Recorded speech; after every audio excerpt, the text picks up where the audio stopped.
and this is the Eager Beaver Show. You are listening to a True North Eager Beaver Media Incorporated podcast.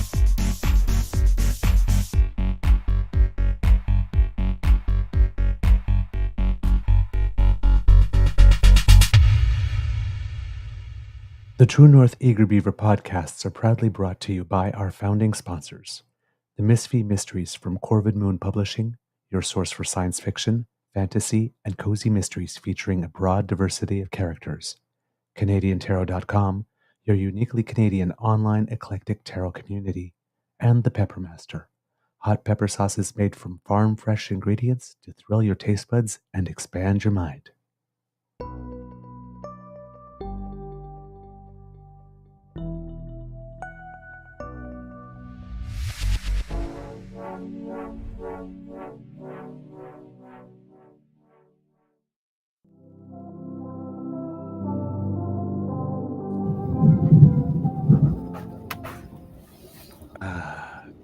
Well, good morning and hello, kids. And welcome to season 4 and episode number. I have no idea. I'm going to just guess 525 of the Daily Beaver Morning Show here on the Cryer Media Network. Yeah. Today, recording day is Tuesday, December 3rd, 2024. And it looks like it's going to be nice to hear at the Beaver Lodge. I just finally looked up. The computer has had all my attention so far this morning. Hi, I'm your host, the Eager Beaver, pronouns he, him, hey, Mr. Beaver, hey. And as a pleasant surprise with me this morning is my good friend, Mr. Grizzly.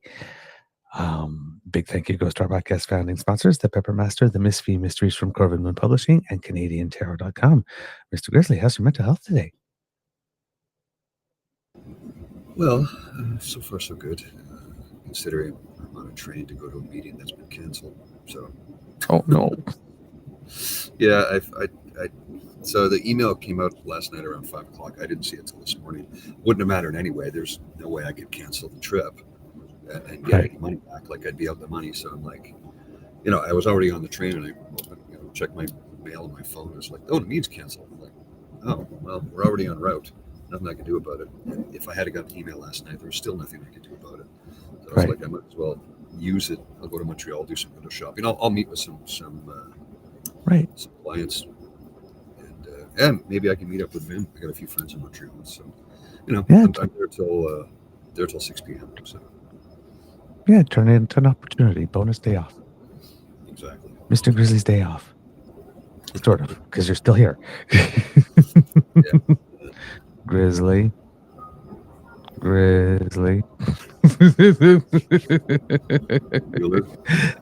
I can't wait to see the flash mob number. Oh, wait. That's not happening. I've been up since 4 a.m. I was up at 4 a.m. yesterday to catch a 7 a.m. flight in Calgary. And let me tell you something. The Calgary airport on a Monday morning is a nightmare because security lineups are crazy. It took me 35 minutes to get through security. And then it was like, get to my flight. I waited 10 minutes and I was on the flight. Landed in Toronto at gate B3 of Terminal 3. And my connecting flight was at B34 of Terminal 3, which means I'm from one extreme to the other. So it's like a 20-minute walk. I got there just as they were boarding. So I didn't eat anything yesterday other than the snacks that I got on the plane from Porter. So yeah, it was a very long day yesterday. Anyway. Wow. Okay. But I did get some skiing in at Lake Louise, which was fun. Conditions were good. They weren't great. It was, honest to goodness, it was like an average day at Tremblant. And my buddy was like, yeah, like we experienced a lot of icy runs, surprisingly, but conditions were good. Okay. The only complaint was we get to the top of the mountain, we start to go, and I'm like, dude, I can't see anything. Like, you're looking at the snow and you can't see any ruts. I caught a couple of times where I could have wiped, but because I'm a pretty strong skier, I was able to maintain control. Okay. But there was one point when I was carving down the mountain and I caught a rut that I didn't see because visibility was terrible. Right. And had I had my own skis instead of rentals, I would have been able to recover. But I tried to recover, and one ski went flying, and then the other one, knocked me up. My boot hit the mountain, and then I went flying, tore the other one off. I just landed on my hip, no big deal. Slid for a few feet, but this is the first time my skis have come off in 30 years. Again, Wow. They were rentals, they weren't line. So mine are cranked, my bindings are cranked so high that they don't come off. Whereas in this case, these popped off quite easily. So, anyway. Neat. Did you have fun? Oh, I had a great time. I don't know, like, I hadn't been to Lake Louise in 50 years, but I'll tell you right now, green runs at Lake Louise are blue to black at any other hill in North America. And I'm not joking. There are parts where I'm sitting there with Alex and I go, how on earth is this a blue run? This is like a 48-degree pitch. I mean, this is steep. You can't carve, because it's so steep you can't carve. You've got to just do tight turns to keep from going too fast down the mountain and hitting people, right, to maintain control. So, but I loved it, and I'm hoping to get back out before the end of the winter because it was great skiing. It wasn't super busy, so it was just great to get out skiing again. God, I miss it so much. No, I know that's no joke because the first time I ever skied was out in Panorama, BC. Oh, okay, yeah. The Bunny Hill. I was just looking down. I was going, "This is a starter hill? Are y'all kidding me right now?" Yeah. I was at the top of it, for about 10 minutes before I decided to push the first time because it just seems so steep. Well, one of the runs we took, we're getting down towards, I'd say about maybe a third left of the mountain. And my buddy says, let's go off this way. I'll go, okay. Instead of going straight down blue, he says, let's go off this way where it says learning run. And I'm like, okay, it starts out relatively good. And then it gets, we go down maybe, I don't know, a few hundred meters. And then all of a sudden it's like this super steep pitch. And I'm like, that's a pretty serious run. And I'm a really experienced skier. So I just thought it was ironic, But it was great. It was great. Oh, yeah, Cassie, you're right. Rockies do restore the soul. And thankfully, it wasn't super busy. So there were no lineups. Like, literally, there might have been 3 people in front of us on either the chairlift or the gondola at any point. So, yeah. But, so Lake Louise, I think the lift tickets for half day were $125. And skis to rent were $72, which wasn't bad for the rental. But full day is $150. And I'm checking and Lake Louise is the best around as far as I'm concerned, other than, say, Whistler Blackcomb, which is, flight. Whistler Blackcomb, if you buy the pass in advance for the day, guess how much? Just take a wild guess how much for 1 day pass if you buy in advance online. Whistler Blackcomb, that must be $150. Double that. Really? $300 if you buy online, $330 if you buy at the door. Wow. For 1 day skiing. I'm like, that's absurd. That, you're eliminating a large part of the population. Wow. Well, I mean, I guess they have to. $300 though for a day? No, trust me, no, that's a lot. But I mean, it's not like the resort has huge capacity either, and it's now an Olympic resort, right? Oh, yeah, I suppose. But they don't have any FIS runs there. The only FIS race in Canada is at Lake Louise. Okay. Yeah. Indeed. Oh, wow. Well, hey, you know what? Trip. I accomplished some of the things I set out to do. I had a meeting. We had a dinner party thing scheduled Saturday evening with some friends, and we were going to discuss some business. Unfortunately, my friend developed COVID, so the dinner party was canceled. We ended up at a comedy club and had a great time, but I was like, oh well. Oh, no. Yeah, there's life keeps throwing me curveballs, and I just smile at them like, Saturday we had the meeting scheduled. It was going to be a dinner party, but a meeting because she wanted to pitch me on a few things, and I wanted to pitch Right. her on a few things. But she developed COVID, so that didn't happen.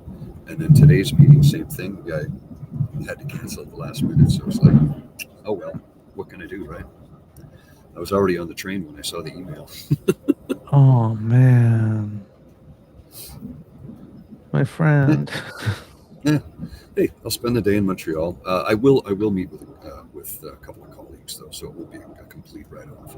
You'll get a chance to have a meet and greet and have lunch together, but that's about the size of it. Like I won't be able to discuss any new business. Yeah. The whole point of today's meeting was to bring some new business in. But yeah, whatever. Yeah. Life goes on. Ah, damn. I mean, it's like you still got to ski. You still got to see some friends. You're going to make the most of Montreal. I mean, it's not like it sucks, but it's Exactly. the things just you gotta roll set with out it. to do, however.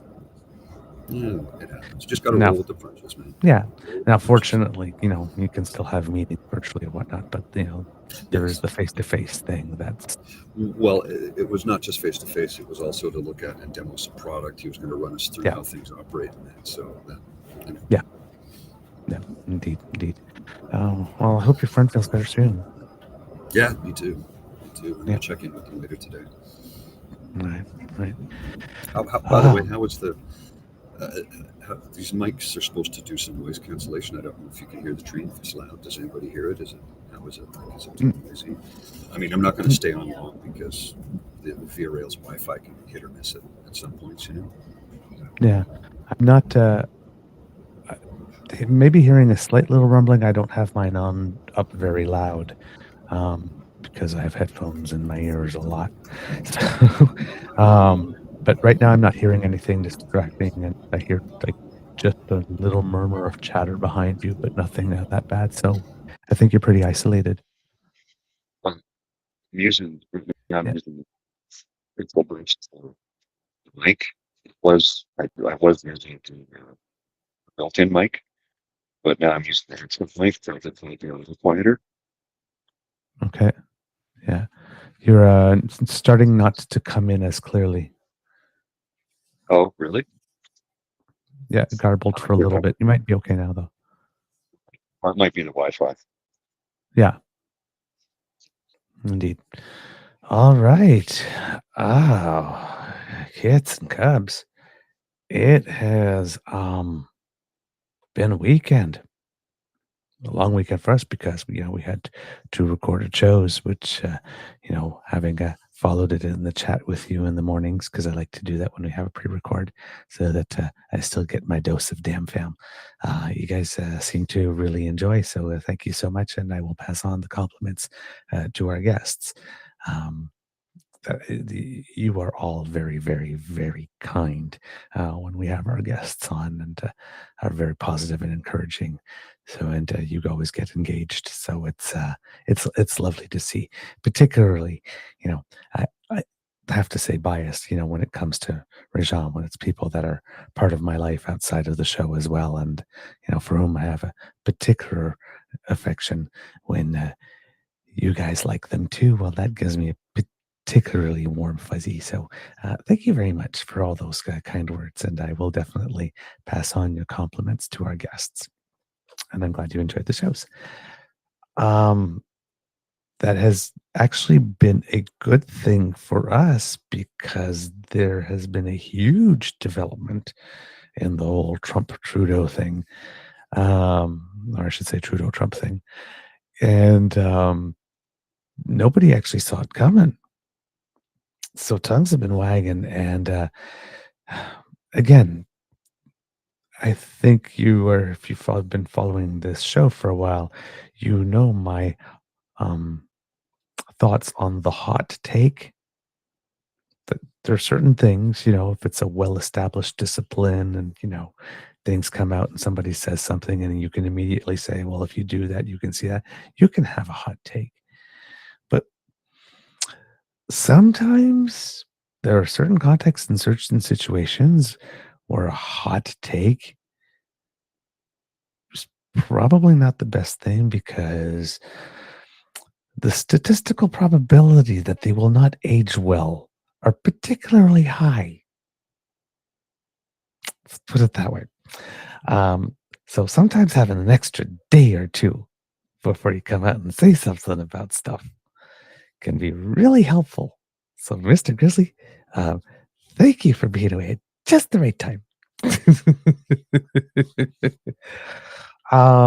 There have been a lot of terrible takes, but on Friday, it would appear, out of the blue, people who like to monitor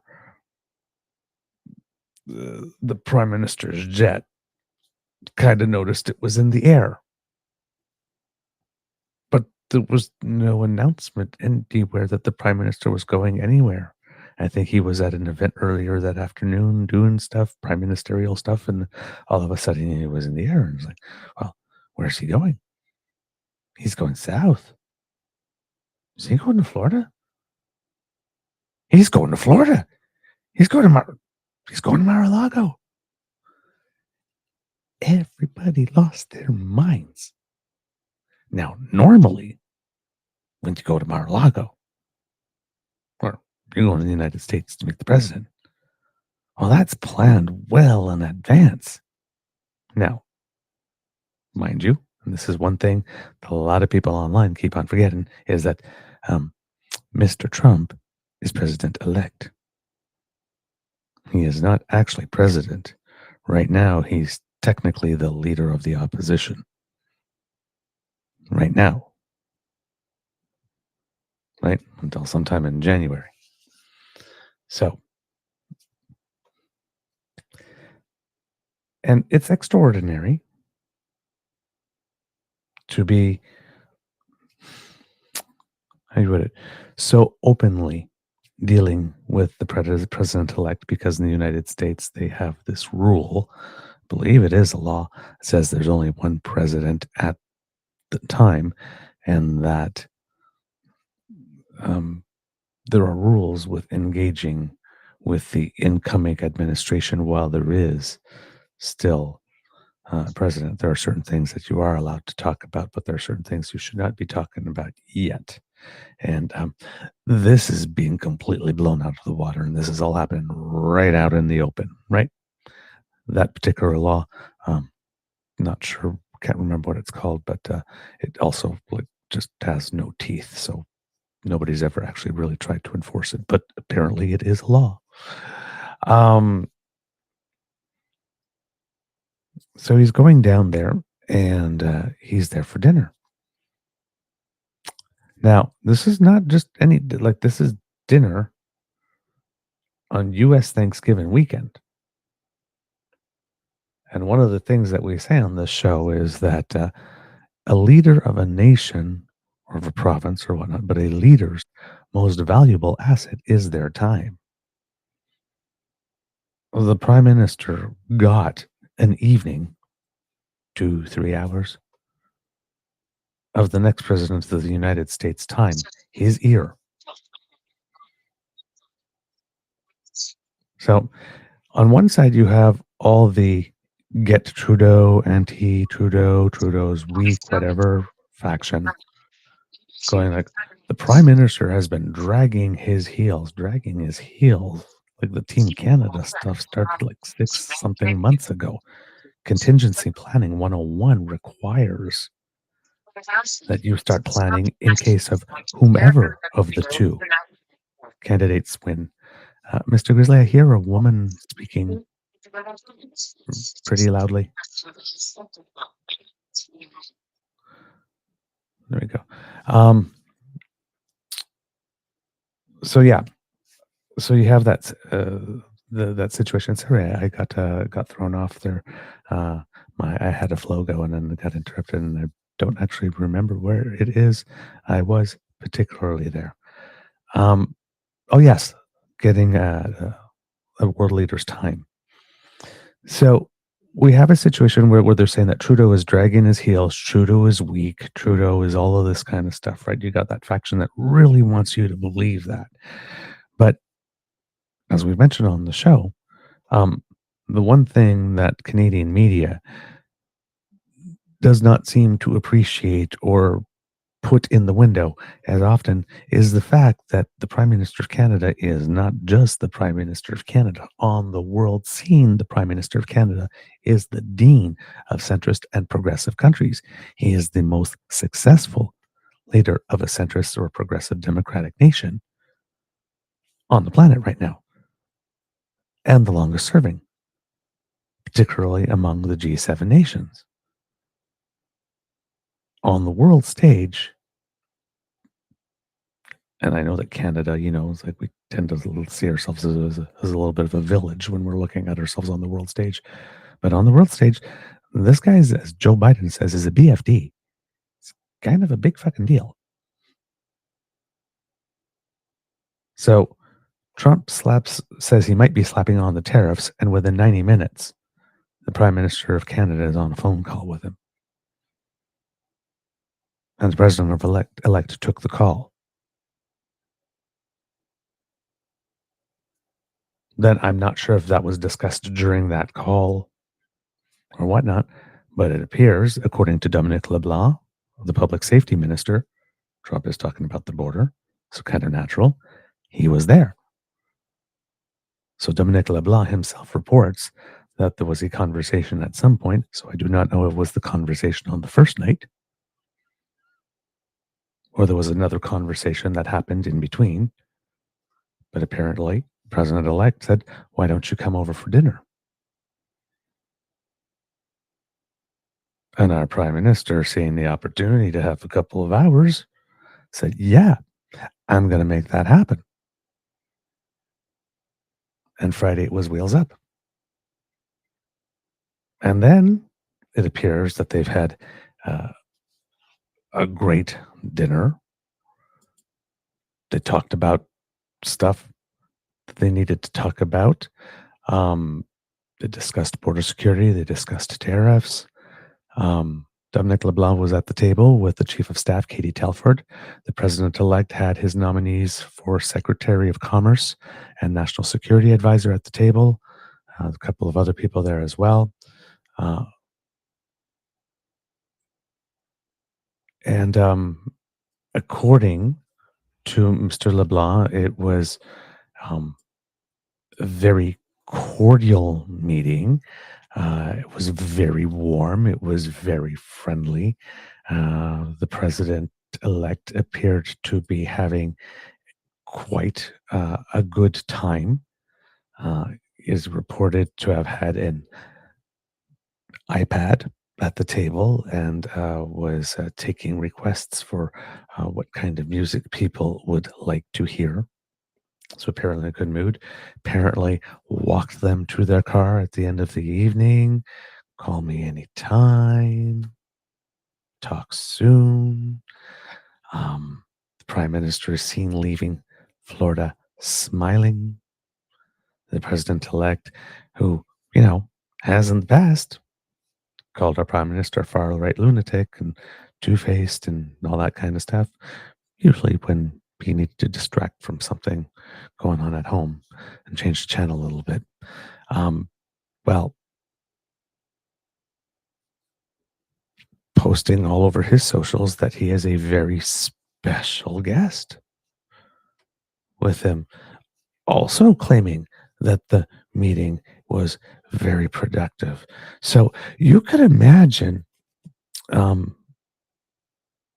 that there are certain people in Canada who have been telling us for a long time how our prime minister is weak and effective and everybody's laughing at him and nobody takes him seriously, has his calls taken and gets invited to dinner and has a man that he's dealt with before, whom, according to our foreign affairs minister, everybody is asking, how do you handle Trump, because apparently we're seen as having done it very well the first time around. And they have their first meeting, and well, the president-elect is happy. Irony of ironies, right? I'm going to jump because my connection's not great here. So I'll see y'all later, all right? Okay. Have a great day. Have fun. You too. right? So all of a sudden, all the tropes that are there, all the narratives that they're pushing just kind of blow up. Now, of course, you have to understand for that side, right? Doesn't matter if the narrative doesn't blow up, because then they just grab the goalpost and they move it a couple of yards down and they say, oh. And of course, you had our leader of the opposition, who I assume must have been rather jelly and not happy about that at all. Well, when the prime minister came home, got a little testy and was all like, oh, the meeting didn't accomplish anything anyway. The prime minister didn't get anything. I mean, when you go to see the president of the United States, usually it's because, you're supposed to get a gain. What did the prime minister gain? Nothing. I'm like sitting here, I'm thinking, oh, girl. Oh, you're right. You got to be kidding me, right? Okay, first of all, look, how the hell would you be in any position to know what it is the prime minister came home from that meeting with? He didn't invite you to dinner, honey. He didn't take your call.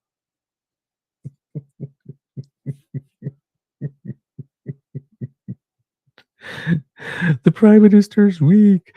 Oh, you gotta roll over and show your belly. We have to please Donald Trump. Let's throw some more virgins into the volcanoes. What? He's going to dinner with her?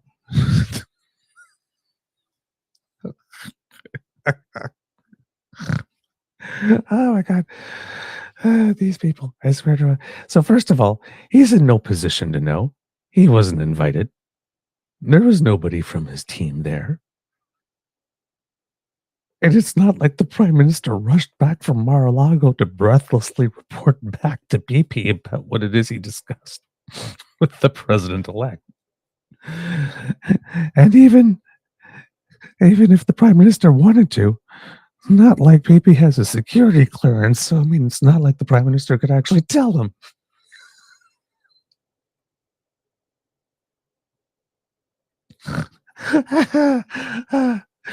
The prime minister did come back with a win. You have no way of knowing that. That's just a line you pulled out of your arse. Jeez, what a placer. Oh my God. And then, of course, he is asked. There was that other scene the other day where he was asked, and there's a clip about it. It's famous now, but Mr. Grizzly is, like I said, off air right now, so we can't show it. But where the leader of the opposition was asked specifically if he or his team had been in communication with anybody from the Trump administration, and would they go to Mar-a-Lago, or would he go to Mar-a-Lago if he was invited? And he sort of basically said, I'm not the prime minister. And then faster than Roadrunner can go, he was gone. And I'm sitting there, well. Look who suddenly is not prime minister. Now, I'm not saying he said he is prime minister, but he sure the hell has been presenting himself as prime minister or alternative prime minister for the last 2 years. I mean, he wants to fire the governor of Bank of Canada. He wants to punish municipalities if they don't build fast enough. Of course, he's not actually willing to do anything to help them build, it appears. I mean, he's inserting himself in all the places, right? Dictating policy. I mean, my God, we had to remove the carbon tax provisions from our free trade agreement with Ukraine to please him. He's been walking around like he believes he's running things and he is the prime minister that everybody would rather have right now. So all of a sudden, when asked, well, I'm not the prime minister. It's like, that's not a no. That's a hell yeah if I get the call. I am bringing my arse down there faster than you could say tariffs.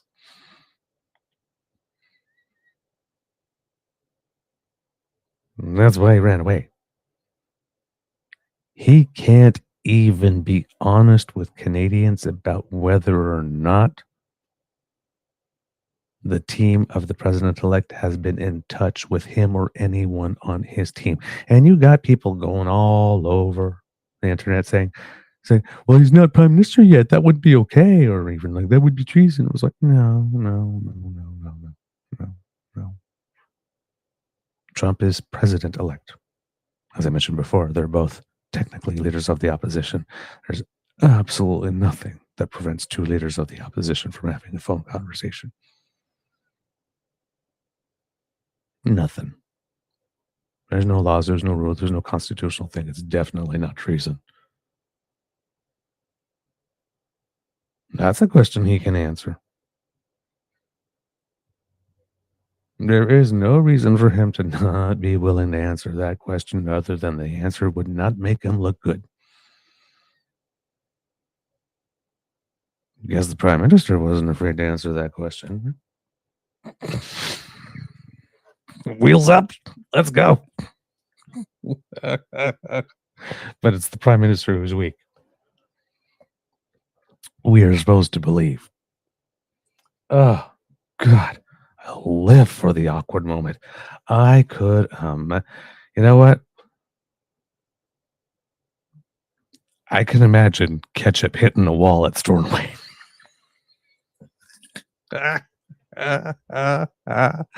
Holy crap. Jeez. It is, yeah. So now, right, the conservative side is definitely thrown off its axis. It does not know what to do. And here's the thing too, right, is all of a sudden there's a big bunch of really, really interesting news, right, attacking the conservative side. There's these tariffs, and how are you handling it? What would you look like on world stage? So that's going on, right? And then the foreign interference inquiry is happening in the background. That's going on. There's a little bit of extra news about India that just popped up that he's going to have to deal with very soon, and we'll get into that. It's and oh yes, and then there's the fact that the Public Safety Committee of Parliament has requested, apparently several times, for Patrick Brown to come to committee and testify, and he has been refusing to testify because allegedly he knows nothing and has already said everything, has nothing much more that he could offer. So apparently they issued a summons to compel him to come, and the Conservatives, Rachel Dancho. Not sure how I pronounce her name. Unfortunately, I'm sorry. I should actually know that because she comes up often for the Conservative Party of Canada. But yeah, she was like, "Wow, this sounds like a little extreme," and that kind of stuff. And it's like, I'm old enough to remember Conservatives wanting to issue these types of summons without people actually refusing to come to testify, just as a preemptive strike to create the aura that they are so inclined to lie and so deceitful that they need to be compelled. But that's not the case here. This is someone that has been asked, invited a couple of times and said, I would rather not, thank you very much. So now they are being compelled. So now, of course, this could be similar to what we saw in the United States, people who might be okay with testifying or not okay with testifying, but let's say might be okay with testifying, but they have to play the role for the base or for the insiders or for the friends. So it's like, no, no, no, no, I will not testify. You will have to compel me. So I didn't go willingly, guys. I had to. They issued a summons, right? So could be a little bit of that going on. But he says he knows nothing, and I'm having a hard time believing that he would have no additional insights into the reason for which his once much publicized friendship with the current Prime Minister of India suddenly just went. Whew.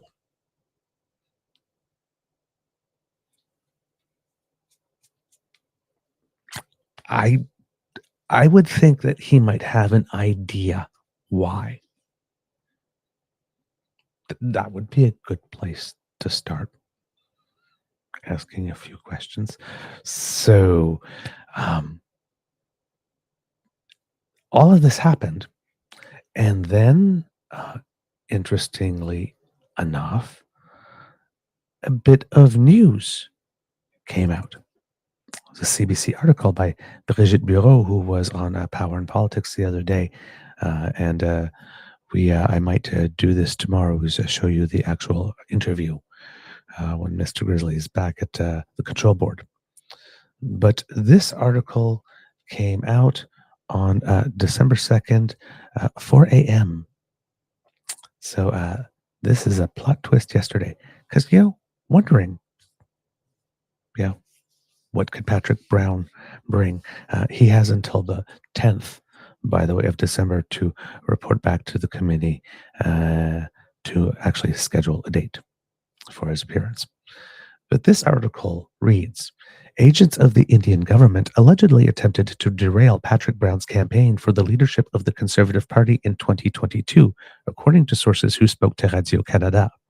Brown's national campaign co-chair, Conservative MP Michelle Rempel-Gardner, note that name right now, allegedly was pressured to withdraw her support for Brown in the 2022 Conservative Party of Canada leadership race, confidential sources told Radio-Canada.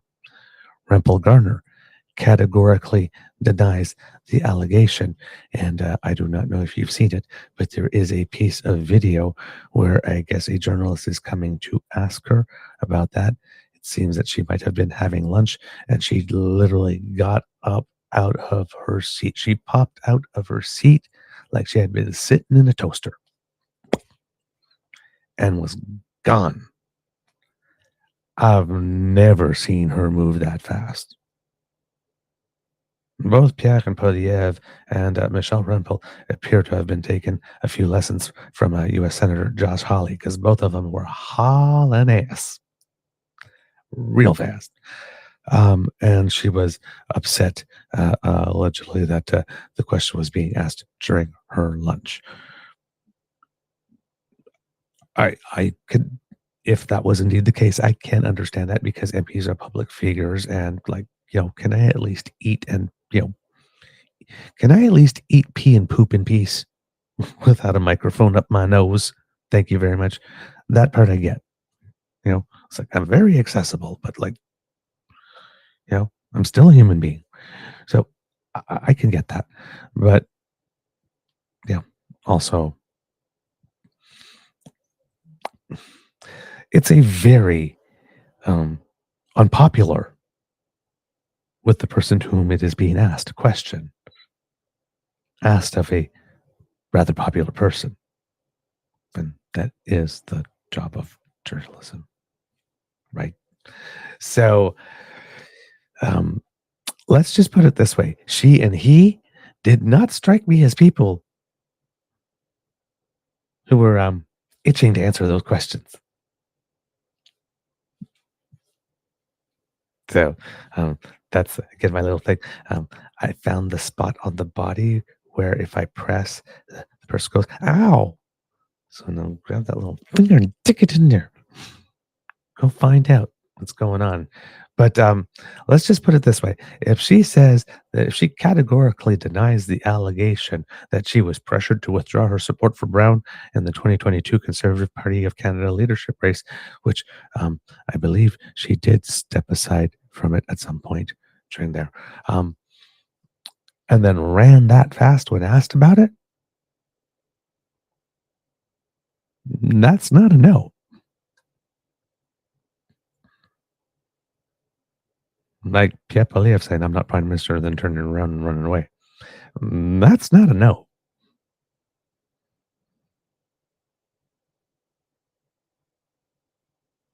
And in this case, that's a frightening, that's not a no.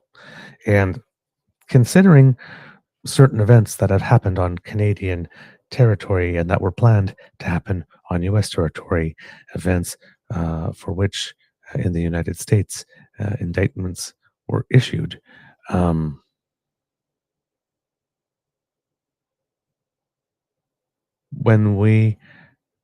the words allegedly was pressured to withdraw her support for Brown, takes on some rather concerning, as an understatement, color and texture.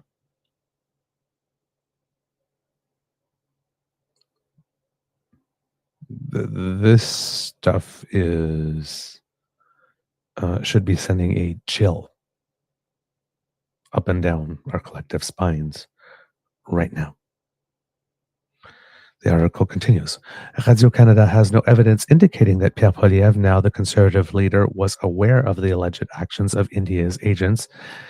And given that he doesn't have a security clearance, if those were indeed actions by Indian agents, as seems to be suggested by this story, there's no way he can do anything about it, and there's nothing he could do to protect his MPs from it.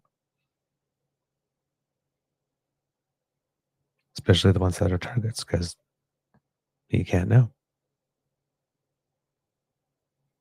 So you have to understand here that this man is not only putting national security at risk, he's not only standing as this huge beacon to any corrupt entity all over the world that says, hey, I am open for business. I am the weak link in the chain because I will not get the clear. So, and he can sit around all day long and say, it's because I don't want to be muzzled. But I've watched enough international thriller movies to know that when somebody's behaving like that on the world scene, there are some people out there who are less than scrupulous who would say, hey, wait a minute, this is strange new behavior. He's saying it's because he doesn't want to be muzzled, but let's look here to see if there might be some other reasons for which he might not be wanting to go get that clearance. Because if there are, in that international poker game where everybody's cheating, particularly at the tables where they're not necessarily government entities playing,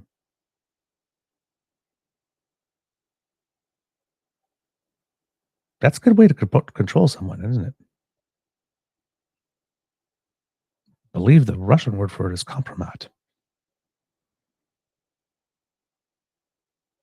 So I'm still not understanding why it is that the federal government is not passing that law.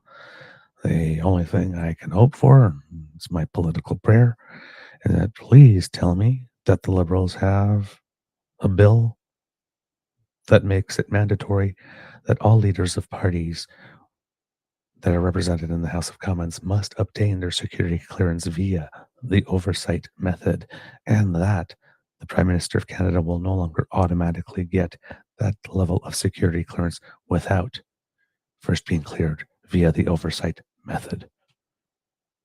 Please tell me there's a bill that states that is ready to go.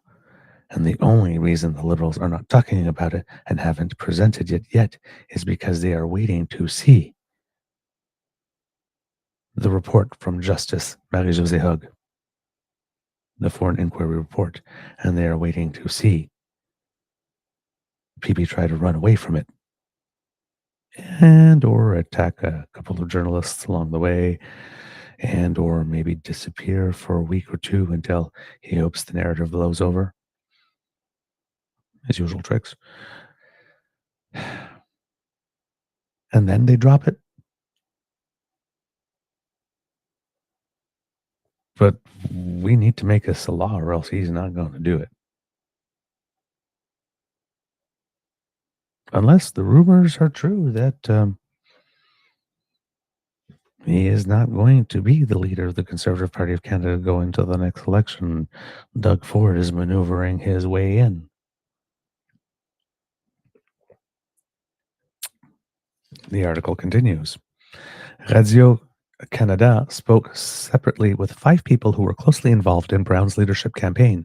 Brown is mayor of Brampton, Ontario, and a former leader of the Ontario Progressive Conservative Party.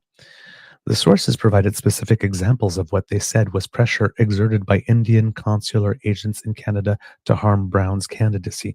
So up until now, we've known that they may have been involved, and then it seems, in fact, that they were indeed involved. There might have been some contracting out of certain activities to gang members and other types of things, entities, and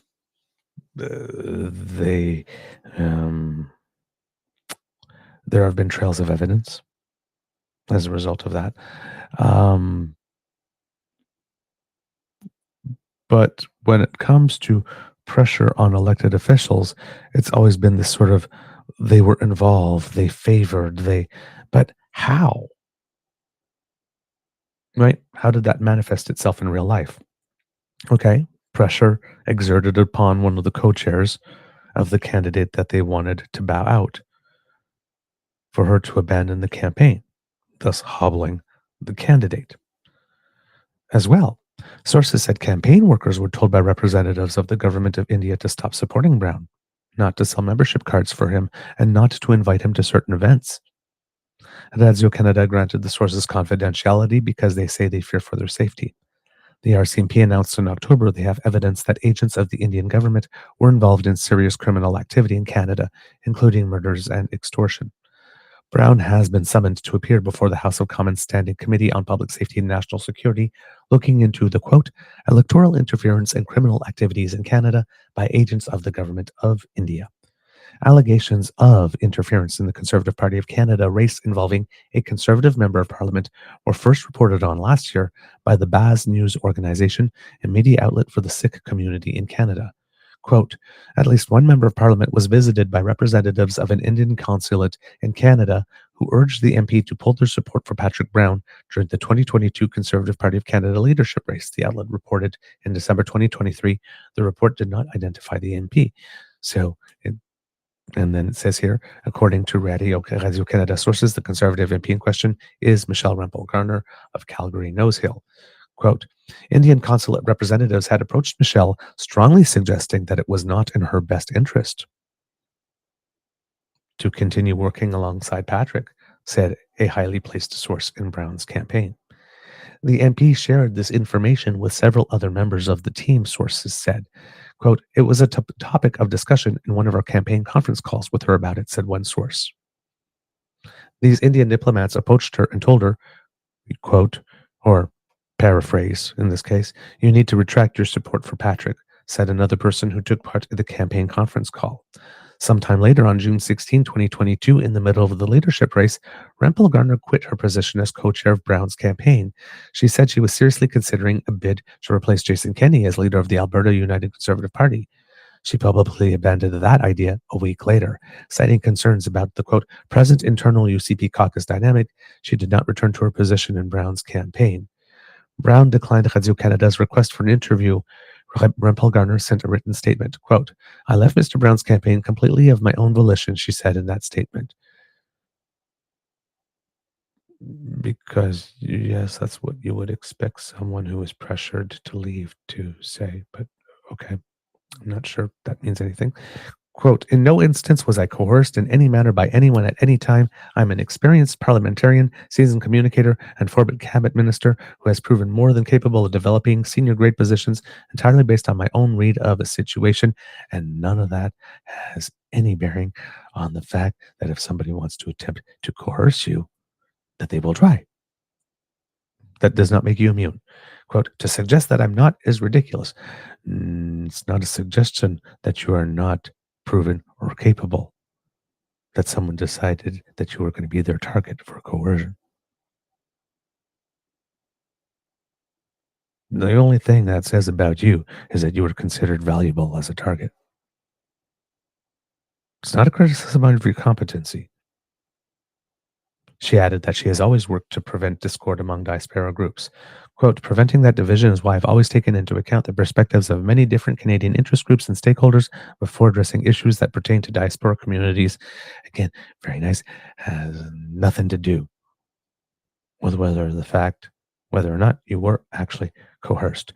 Now, so here we have a situation where somebody is categorically denying being coerced, getting mad when being asked about it, allegedly because she's having lunch, running away from the person asking the question very quickly. While there are reports that this is something that did happen and was discussed on a conference call. So many people know it and are aware. So despite the fact that many people know it and are aware, she is still saying today, right now, no, never happened. No way, nope, that's all wrong. Nope, I made all the decisions myself. How dare you claim I'm not competent? Changing the channel, moving the goalpost, trying to change the debate, accusing someone of something they didn't do to try to get you to debate, saying, no, I'm not doing that, which takes you away from asking about the actual subject.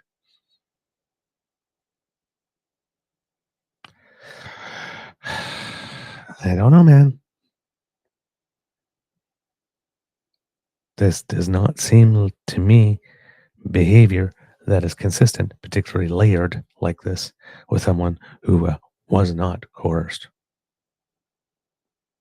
The really inconvenient part for that narrative is that conference call that other people are talking openly about, saying, yeah, that did indeed happen.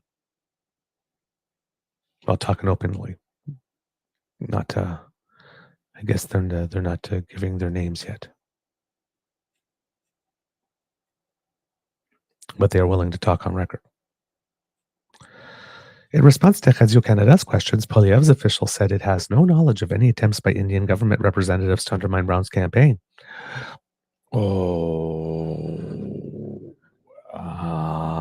I think Deborah Jodoin might disagree with that. For those who do not remember, Deborah Jodoin was somebody that worked in Patrick Brown's campaign, who appears to have been a little bit of a double agent and went back to make some allegations of impropriety. And it seems that it was Pierre Poilievre's campaign that covered her legal fees when she allegedly blew the whistle. And according to Dave Wallace, apparently, I believe his words is he has used her for similar activities in the past. I do not know how true that is, but these are things that are in the public domain. So, no knowledge of any attempts by Indians government representatives to undermine Brown's campaign. Maybe that which was happening with Miss Jodoin allegedly had some links to that was going on in India, or maybe it was its complete own separate parallel thing. That is possible. But let's just put it this way. If it has no knowledge, allegedly, of any attempts by Indian government representatives to undermine Brown's campaign, Poilievre's office definitely does not have no knowledge of any attempts to undermine Brown's campaign. So if the thing with Deborah Jodoin or Debbie Jaudoin was a whole independent thing, then basically it's, well, you've already shown that you're willing to undermine another person's campaign and actually take steps in furtherance of that will or inclination. So if you could do it there, why couldn't you do it here? The answer to that question gets a little more messy for conservatives at this point. The article continues here. So, in response to, as I mentioned, in response to Radio-Canada's questions, Poilievre's office says it has, quote, no knowledge of any attempts by Indian government representatives to undermine Brown's campaign. The National Security and Intelligence Committee of Parliamentarians cited, quote, India's alleged interference in the Conservative Party of Canada leadership race in its explosive report on foreign interference. A redacted version of that report was made public in June 2024. Quote, CSIS did not advise the Conservative Party of Canada of any intelligence suggesting there was foreign interference in the leadership contest, Sarah Fisher, Director of Communications for the Conservative Party, said at the time. Quote, this is the first time we have heard about it. But we know that that wasn't true in June 2024 because there was a press progress article several months before that was public, and I believe that they were asked about. But because it was press progress and it's a smaller outlet, didn't really blow up nationally and didn't really get covered that much, if at all, by the national sort of mainstream media. So Sarah Fisher can come and pretend that June 2024 was the first time they had heard about it. But that's not true at all. like really not at all. They treat us like we are stupid. All right. Let's see. What else does this have? With regard to Patrick Brown. Oh, hold on. Sorry. Yes. And of course, it says Poilievre. The article points out that Poilievre is the only leader in parliament who still refuses to obtain the necessary security clearance. As it pertains to Patrick Brown, pressure from Indian consular officials was not limited to the directors of Brown's campaign during the Conservative Party leadership race, said Radio-Canada sources. Campaign workers on the ground also were allegedly targeted, they said. Quote, supporters from the Hindu community were being told that they were not allowed to sign up members for Patrick Brown by officials of the Indian consulates, said a source close to the campaign. It was also made clear to organizers of events that Indian consulates had told them, you can't invite Patrick Brown to these diaspora kind of events where the consulate is going to be involved. Sources said the pressure came from Indian consular officials themselves or from their proxies, Canadian organizations linked to the government of Indian Prime Minister Narendra Modi. They said the Indian agents were not explicitly directing their supporters to any candidate's camp. We're not directing any supporters toward anybody's camp.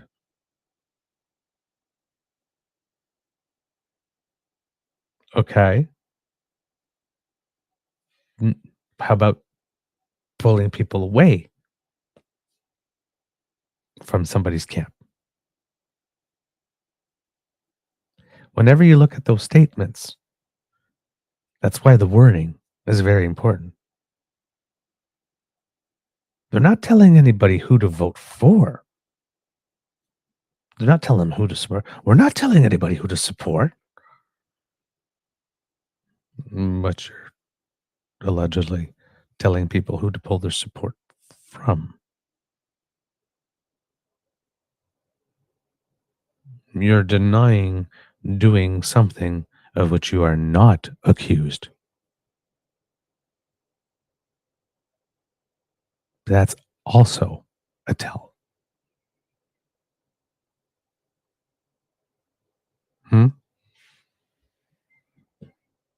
Let's discuss the thing that I'm not accused of because I'm so innocent.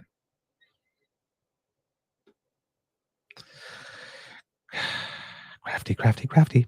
This spring, former Canadian Security Intelligence Service Director David Vigneault was questioned before the commission investigating foreign interference about whether India interferes in high-priority individual races. Quote, I think it is absolutely fair to say the purpose of foreign interference is to maximize the interests of the foreign party. And so, this is absolutely a tactic that has been used to undermine candidates or individuals who may not be in favor of your position and promote people who might be in favor of your position, he responded. Sources told Radio-Canada that agents of the Indian government made Brown persona non grata at a community event when it was widely known that he was planning to run for the Conservative leadership. Quote, there was a Panorama India event hosted by the Indian community, and they directly told Patrick Brett that you are no longer welcome because of your ties with the Sikh community, said one of the sources. They told him, you have upset our friends at the Indian consulate, and they would prefer that you not attend. Every year, Panorama India, an association based in Mississauga, Ontario, celebrates Republic Day, an Indian national holiday. Brown had participated in the festivities in the past and has attended since. He did not attend in 2022. The year of the leadership race. The event was scheduled for February 27th, 2 weeks before the official launch of Brown's campaign. His team, which allegedly had been hard at work for months, saw it as a great opportunity for their candidate to solicit support from the Hindu community. But Brown was reportedly, quote, disinvited at the request of Indian consular officials, one source said.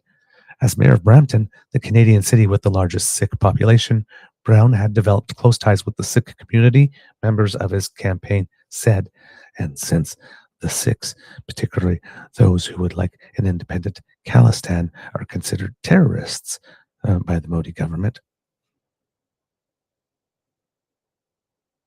Modi seeing Brown cavorting with terrorists, allegedly, as they would put it, particularly at some events where there might have been some Khalistani flags up. That probably did not go over well. But how do you become the mayor of Brampton without representing the Sikh community? So apparently, Patrick Brown's alleged friendship with the Prime Minister of India also meant that there were certain jobs he was not allowed to have. It would seem. Again, that should send a chill down your spine.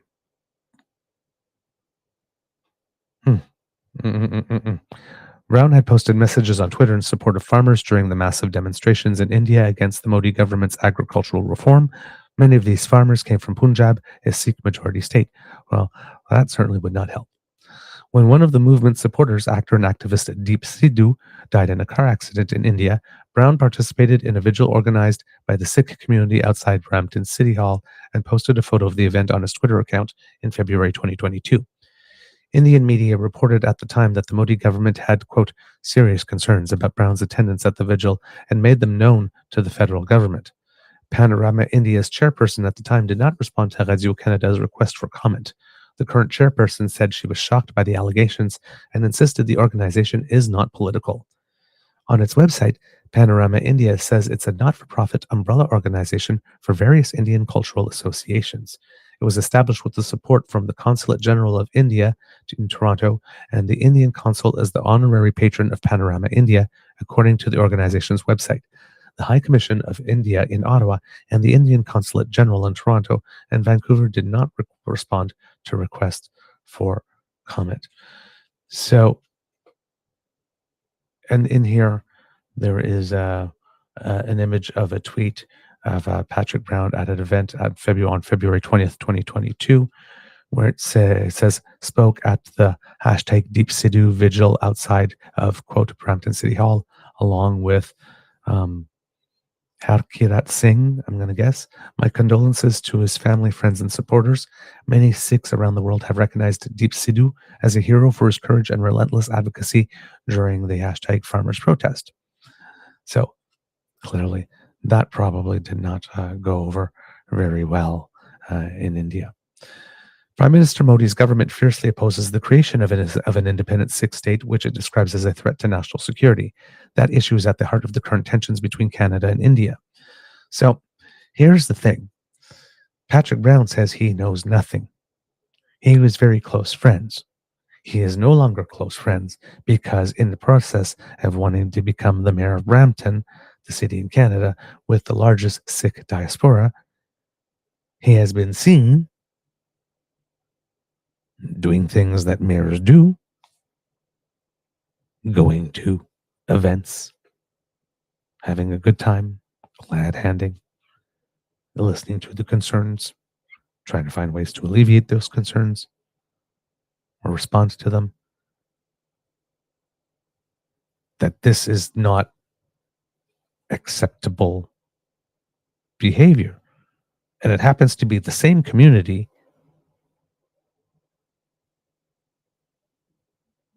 that they do not want to have an independent state because they consider it a national security threat, and the same community that, based on what we have been hearing from the RCMP, our intelligence services, and the United States Department of Justice, that appears to be being targeted for various things like coercion, extortion, and even murder. And it appears,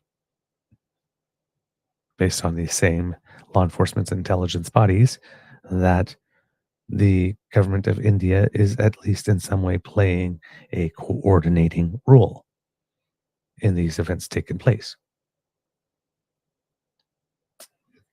But Patrick Brown wants us to believe that he has no insights at all whatsoever that he might be able to offer.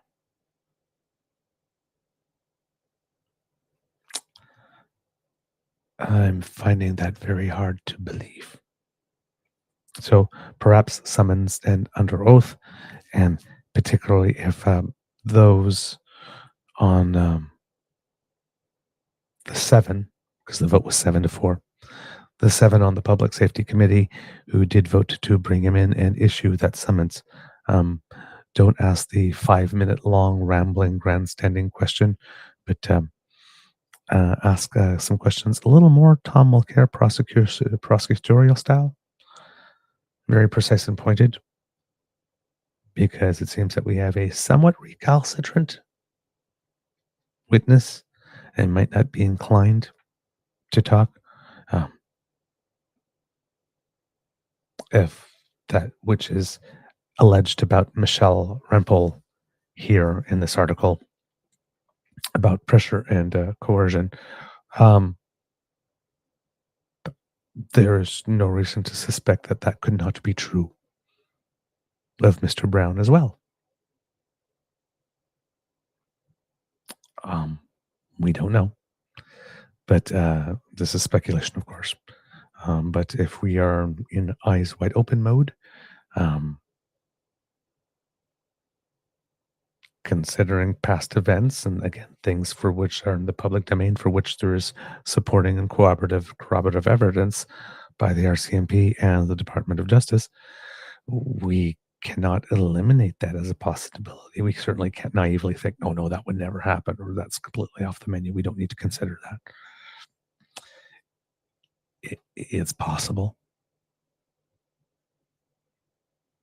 And I mean, presently, it's not like there's only two players. It's not just Patrick Brown versus the government of India, but it's Patrick Brown versus the government of India versus Pierre Poilievre, because, and somewhat the Canadian conservative machine, because, I mean, twice he aspired to something greater and twice he got smacked down and had his reputation destroyed and ruined. So, I won't say destroyed and ruined. Let's just put it that twice he's been singled out for special treatment and exclusion by a movement in which he clearly wants to play a bigger role.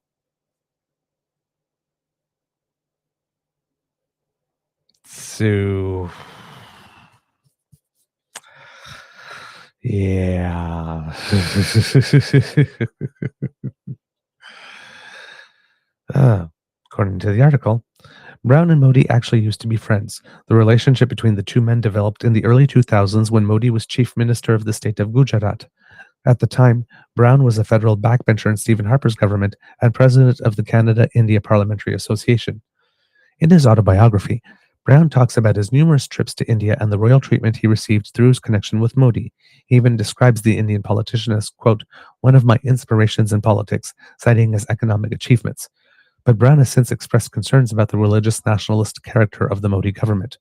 Quote, I've been tremendously disappointed with what's happened in India, Brown said in a 2022 campaign video, accusing the country of, quote, discrimination against Muslim, Sikh, and Christian communities.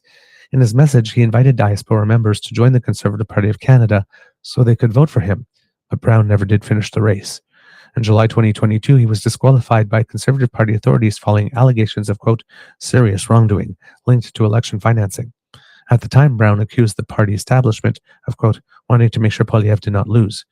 In September 2022, Poilievre easily won the Conservative Party of Canada leadership race. In February 2024, the Office of the Commissioner of Canada Elections dismissed the allegations that had been made against Brown's campaign. The commissioner concluded, after a thorough review of the information provided by the Conservative Party, that it was not in the public interest to pursue an investigation. The commissioner declared the file closed. So the allegation about serious wrongdoing linked to election financing apparently was nothing. So just say he did and let us do the rest, basically.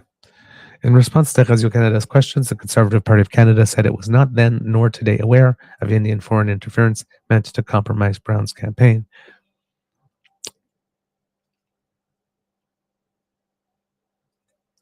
I'm not sure if I believe that. Pardon me for a second, kids and cubs. I'm just going to cough, and I'll be right back with you.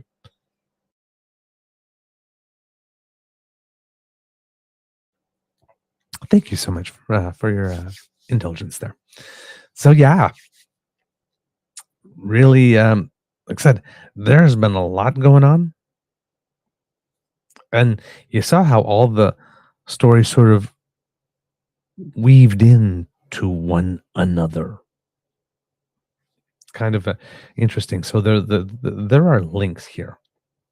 Now, with all of this going on, I had some thoughts the other day, and especially on the Trump Trudeau thing,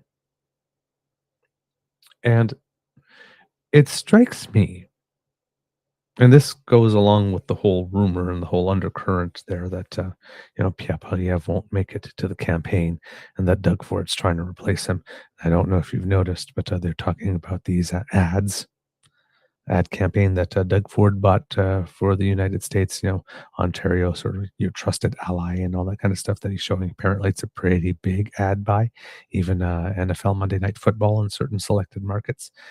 So it seems that it's a big deal. But these were ads that were planned and prepared before the president-elect allegedly became the family member. Now, that's right there. That Doug Ford was viewing the president-elect as a family member. Is this Wilkie speech? That right there is a bad move. Countries do not have friends. Countries have interests. Countries certainly do not have family members from other nations. Right? We might talk a little bit about like Canada and the United States. Oh, Canada's the little brother, the little cousin, and whatnot. No. That's colloquial speak. But we're not. We're our own nation. So that framing right off the bat is not great. The president-elect of another nation, the prime minister-elect of another nation, should not be viewed as a family member who stab you in the heart. So you prepared these ads before this happened. There's a critical event that has taken place. No, maybe these ads don't need to be reviewed. I saw them. I was okay. They're not bad. Then your northern ally is a little heavy and ham-fisted. The mention of it in that way, so blatant in the ad. But they're not terrible ads. Maybe there was nothing that needed to be reviewed, but it seems to me that I would have taken a little second to see if maybe there was something we needed to add to that. And maybe the Northern Ally line was the thing that was added. Who knows? But yeah, they went out. And Doug Ford, who has been desperately trying to steal the mantle as some type of leader by rushing out and saying we need to throw Mexico under the bus. And then when that didn't work, rallying all the premiers and saying we need a meeting on the tariffs, and you know, getting his meeting, and then they're going to like make this whole thing, and whoops, oh, the prime minister is already there talking to the president like one-on-one. Oh boy. And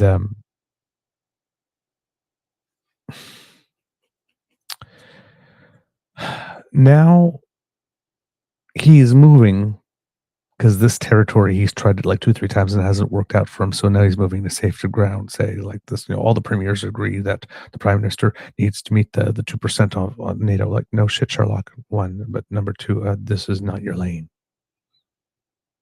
Defense policy is not your lane at all. I'm not sure why it is that you are leading all of the premiers to have an opinion and to be allegedly putting pressure on the prime minister to do. Trust me, the United States is doing a pretty good job on that. They don't really need your help. I don't. Doug, I want a freaking doctor.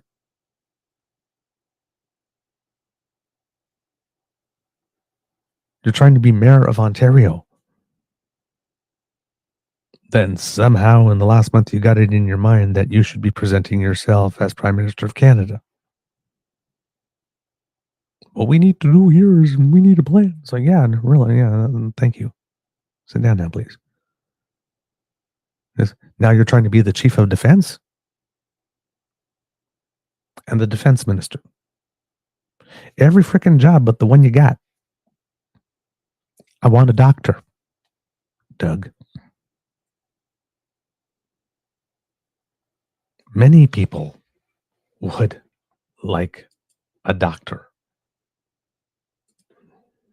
Doug, we talked a little bit last week about that report that the Ontario Liberals got their hands on,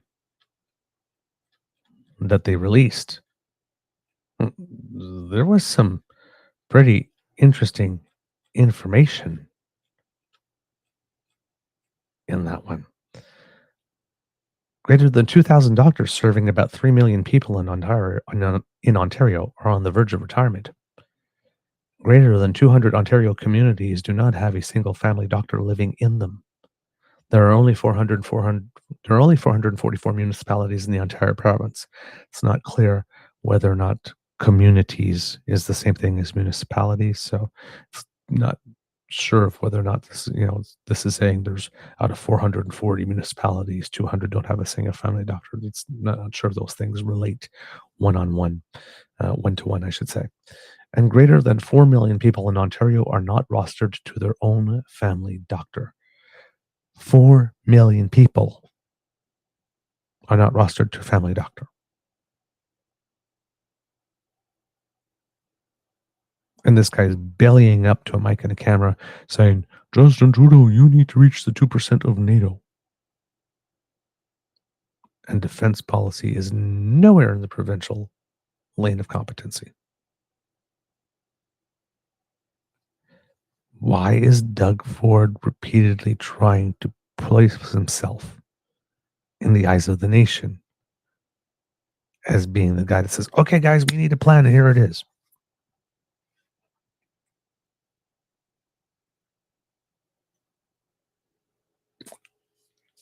We're not journalists here. We don't have any people investigating and whatnot to see whether or not it is true, whether or not it's just some wishful thinking that Pierre Poilievre will not be the leader. We do have some people like Dave Wallace, who again, you know, a lot of what he says does appear to come to pass, which is a little frightening. Um, but given that he can't say everything as well, um, sometimes it makes it easy to have some blanks that we want to fill in. And I would not necessarily, and I'm not saying this to suggest that there's a level of dishonesty or underhandedness to what Mr. Wallace is doing now. But given the line of work that he has been in and the goals he appears to have at the moment, I certainly would not put it past him to not maybe make use of some of the special skills that he had when he was using them for a certain purpose, but to repurpose those skills for the current purpose. So I'm not saying that this is the case, but a potential strategy could be that when he is uh, taking advantage of these media opportunities, that he might be dropping in a couple of things that may or may not be um, exactly accurate, but they would be enough to get certain people who he knows are listening's attention and make them worried. So, you can't run with everything, and we don't have the ability to double check. I do not get the feeling, based on, um, things said coming to pass, that he is a dishonest person in this particular pursuit. But that doesn't mean that he is not a strategic person in this pursuit. Because the rate at which you dish out information, things that you choose to say and hold back, ways that you might choose to frame things, um, sometimes are have a few couple of ulterior intents behind them in these kinds of cases, especially when you are um, putting in use of media in whatever it is your strategy is to frame the public debate. So, um, the, like I said, these are strategies and skills, and I'm certainly not holding it against him if he is using them to use them, because when you are acting as a whistleblower, um, this you can't just like sometimes you can't just run up and say, "Here's everything I know," blah, and put it all on the table, and then everything works out. Some, there are people who do not want you to say what it is that you are saying, right? So, and when that happens, saying what you want to say can become more complicated. So, um, but yeah, it's um, it's a very interesting set of chess pieces, and I mean, for those of us who are political junkies, I mean, it is kind of interesting and definitely all titillating, to speculate as to whether or not the guy who has been working so hard for the better part of 2 years to present himself as inevitable may actually never even get a shot. That's a very interesting and compelling narrative uh, that you would want to follow. It's almost telenovela-ish, right? A little bit of Succession or something going on here. So, like I said, that could be going on, but for us, that's running in the background, and it's there, and we got our ear out for it. But I don't think we're going to be obsessed with that one until we actually see a big, bold public move, because it also seems that word on the tweet is that Doug Ford may be rethinking his early election gambit, given all the stuff that's happened with the tariffs. He's afraid that it might look a little opportunistic to go. Opportunistic and maybe ill-timed to go, as the president-elect is threatening these types of tariffs. It would be more of an all-hands-on-deck, particularly if he wants to present himself as the statesman, the guy who should be prime minister one day and maybe sooner than anybody would think. Then probably would not be a good idea to go that early, especially, if he really is serious about being Prime Minister of Canada, if you go have a provincial election, win it, and then leave that job 3 months later to go, that might be a little bit of office whorism. That represented office whorism that could leave a very sour taste in the mouths of the residents of the most populous province that you absolutely would need to win to become prime minister. So, yeah, that for sure spring election from Doug Ford is maybe not as sure anymore, especially if this opportunity, if the powers that be behind the scenes have really decided, you know what, we thought that PP is our guy, but yeah, he's not,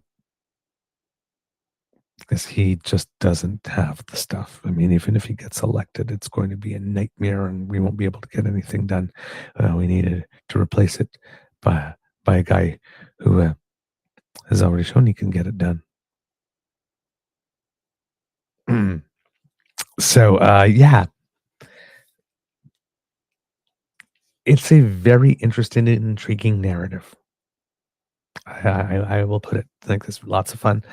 We will see there are definitely events that are happening that appear to seem to feed into that scenario. But again, it's at this stage when we're dealing with rumor and speculation. At that point, it's easy to make things fit or see things fit and not be as thorough as you're going through it. But this is how Doug Ford became the leader of the Conservative Party of Ontario and Premier of Ontario. I could see how for him it could be very attractive going, well, hey, it worked once.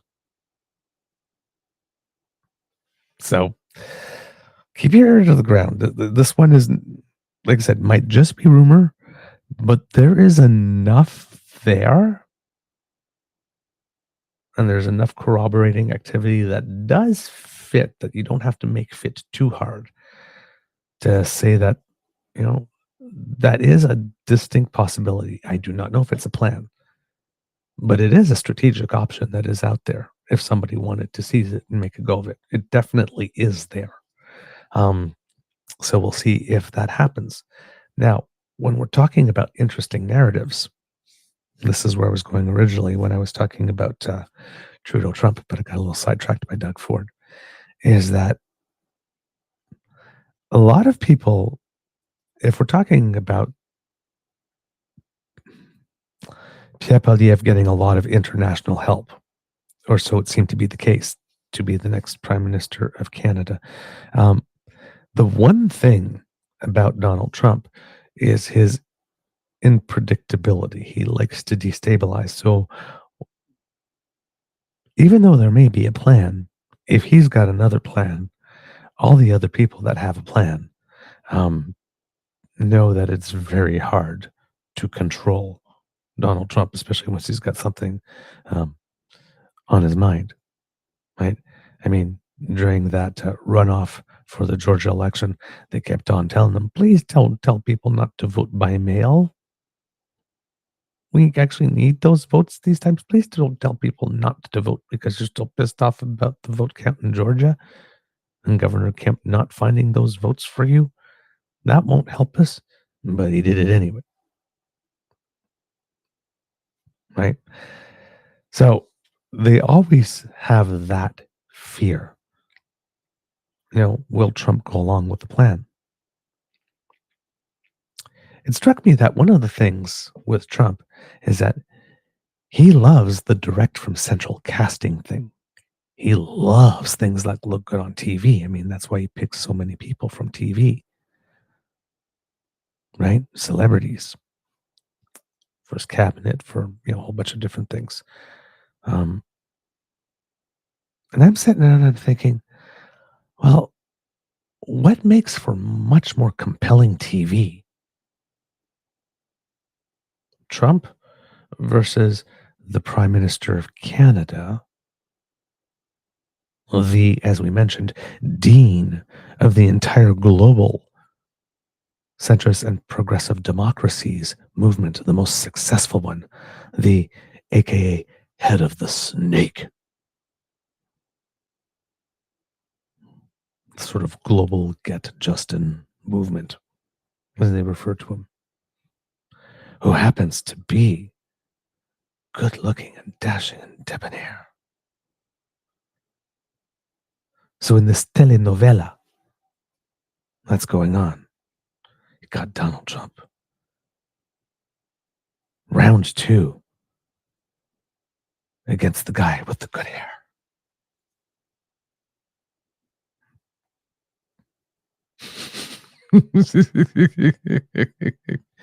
Versus Donald Trump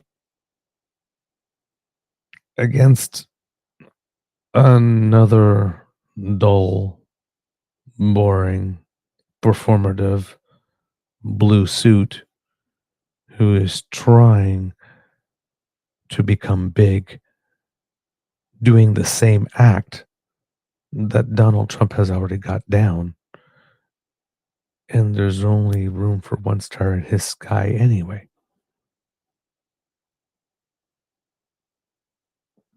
And another blue suit that seems to be willing to, oh, yes. He's got enough people doing that. He needs some WWE drama, some tension, some storylines. If Donald Trump is motivated by what makes for compelling TV, let's put it this way. If I were Donald Trump and I were motivated by that which makes compelling TV, I would definitely want the program that's running for the next 4 years being me versus Trudeau. All those pictures of me sitting beside the dashing, handsome leader, direct from central casting leader of a nation. Sometimes against him. Look at me slay that big woke villain. And sometimes with him. Hey, don't I look cute in Justin's car?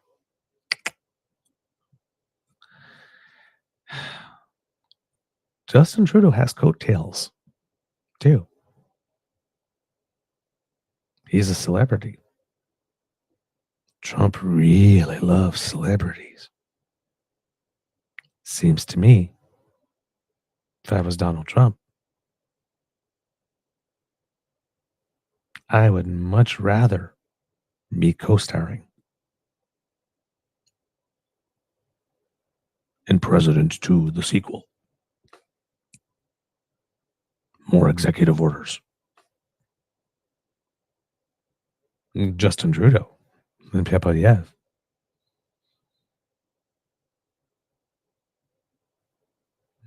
That if that's what Trump decides he wants, maybe that's the reason for which some people over here are saying, okay, so you don't like Pierre, maybe you'll like Doug. He likes you. Like a lot.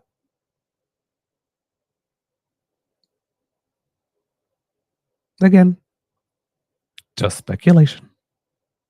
No facts.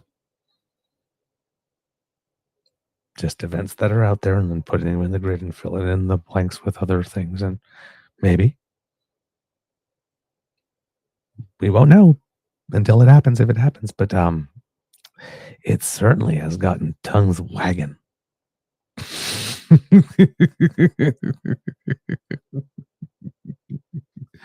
Oh man. Now, Pierre Poilievre wants you to believe that the prime minister came back with that empty-handed. Now, here's the thing: the prime minister may not have come back empty-handed, but it may not also be public, right? I mean, you could be having these meetings, and they're just, Donald Trump is a transactional relationships kind of guy. It's like there's a lot about vibes, how he feels about you, right? So, he put out the invite.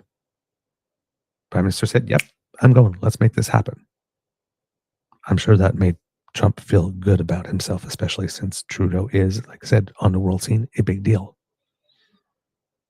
And to Canada, we look, oh my God, he went to Mar-a-Lago. Did he go to kiss the ring? But in the Philippines and in South Africa and in Brazil,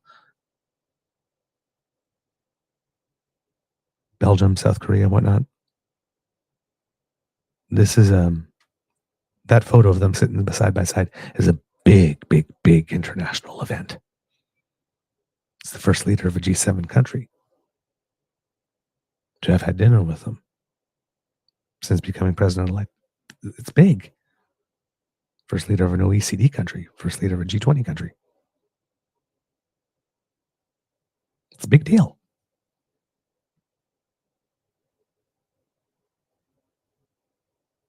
Right? This is sending an international message here. So it's going to be interesting to see what happens, but it does appear that a prime minister is someone whose calls the president-elect will take and someone he's happy to spend time with and meet. That doesn't suck. That doesn't suck. Now, it would appear that when we are talking about certain things that we can do, there were suggestions that were made talking about that kind of stuff. So it could be a situation where,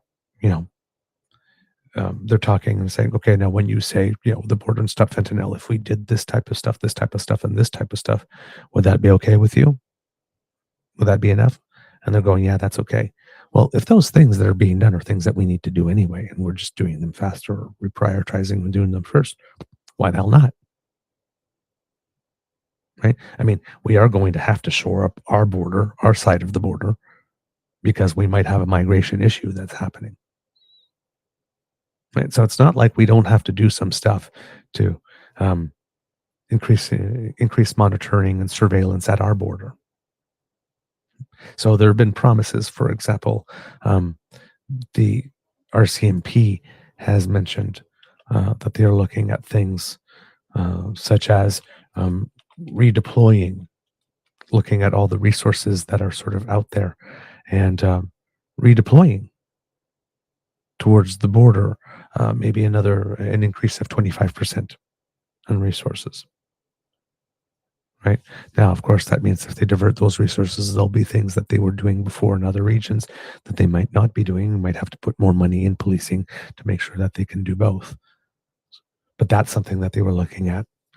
The prime minister also talked about stuff like helicopters, more patrols, that type of stuff. And, again, Trump likes things like look good on TV. More helicopter patrols. That definitely looks good. There's a big machine, There's monitoring. You can film it. So, yeah. The RCMP confirmed it's exploring the idea of redeploying 25% of its eastern force to high priority areas like the U.S. border. That's what I was talking about earlier there. I was looking for that information specifically.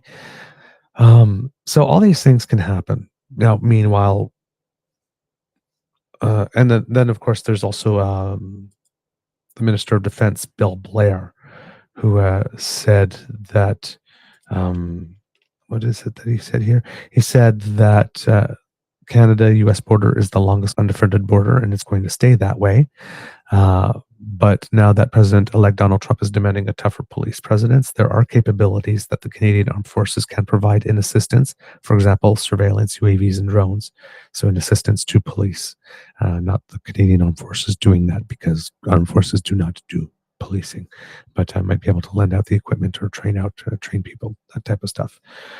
He says any military support would come at the request of the RCMP and the Canadian Border Services Agency. According to Public Safety Minister Dominic LeBlanc, those two services have already compiled a list of additional measures they would like the government to approve quickly. He says it does include helicopters and drones. So all of these organizations already have plans, right? It's like if we had a boost in budget, what are the things that we would do? Well, it seems that if the president-elect is going the selection of a new president-elect is going to make it such that spending on these type of issues become a bit more of a priority than they were going to be under a Biden-Harris administration. Then all of a sudden, certain organizations are going to come into certain money. And, well, yes, as a good organization would, in terms of, again, contingency planning 101, they would already have a list of projects and whatnot that said, if we had our way and in a perfect world, these are all the other things we would be doing too. Well, it seems that some of those things might be being done. So those assurances might be enough to have things happen, such as, when those tariffs are announced, it's not so much 25% anymore, but it is 10. They still go on, but it's less. Or that they will go on at 25, but let me have my little tariff war for a month and a half or two, Justin, and then I'll pull them back or something. So they might be pulled back earlier. We don't know, right? For people, you have to be standing there and going like this. He got nothing out of it. You don't know what he got out of the deal. You weren't there. And again, you're not security cleared. But the one interesting thing that happened is that about a day after the meeting, that was very productive. On the U.S. side of the border, there was some talk about Keystone XL again, which must have had Danielle Smith fuming, because Danielle Smith's plan, it was her plan to be the first to get the Trumps here to start talking about Keystone, to get him talking about it. I mean, she tripped over herself to buy airline tickets to go to the inauguration, and she doesn't even have box seats.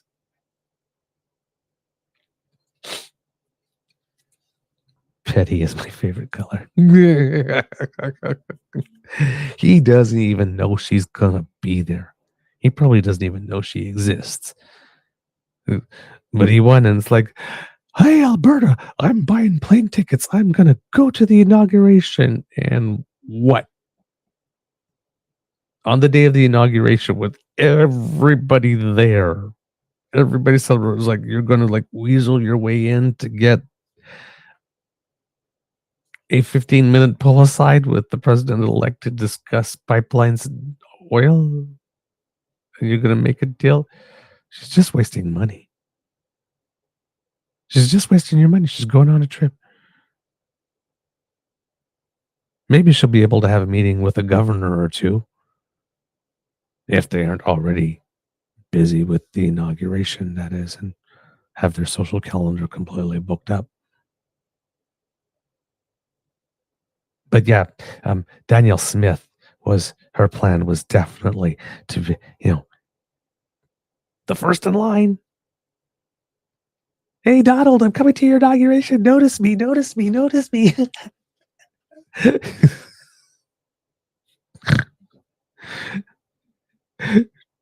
One Friday afternoon, Trudeau wheels up Mar-a-Lago. The next day, they're talking about Keystone. She must be fuming because she can't claim credit for it now. She can't say, I did that. I put that on the agenda.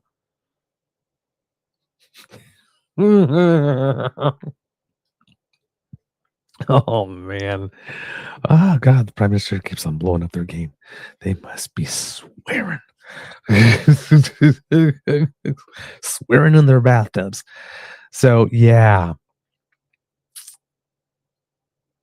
Maybe he did get a few things after all. But here's the thing, is while the conservative machine is like trying to paint the Prime Minister as weak and ineffective and all that kind of stuff, Prime Prime Minister got the invite. He went. He didn't make this big announcement beforehand, grandstanding, because if BP would have gotten the invite, he would have been in front of every camera. It's like, I got the invitation to go for dinner with President Trump at Mar-a-Lago, and the Prime Minister didn't. See, that's how far we've fallen. He's going to be Prime Minister until October, and the President-elect already doesn't want to see him. My God, what mess am I going to inherit when we finally get rid of him after a carbon tax election?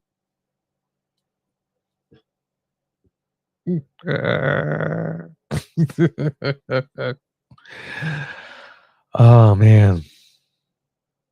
All right.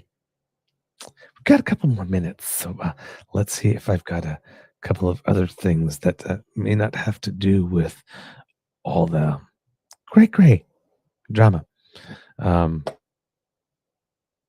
If you're in southern Ontario in cottage country, you're probably digging out.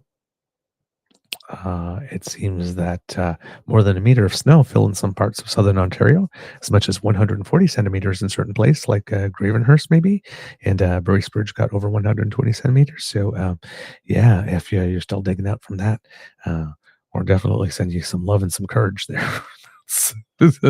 That's a hell of a lot of snow, particularly if it's the first one of the year. That just starts the year a little discouraging. Gentle correction, on our November 26th show, I was talking about Canada and Mexico's annual trade, and I stated a number like about $30 to $40 billion. That's was actually Ontario's trade with Mexico. Canada's trade with Mexico in 2023 was nearly $55 billion. Mexico is our third largest trading nation, and we are Mexico's fourth. So just wanted to put that there. Also, I made a little note looking through the chats that today is Miss Shattuck's mama's 60th birthday. So happy birthday to you. You raised a good one. So I hope that you have a very special day, Mama. Thank you so very much for giving us the wonderful gift that is Miss Shattuck. We're very grateful. She kind of rocks.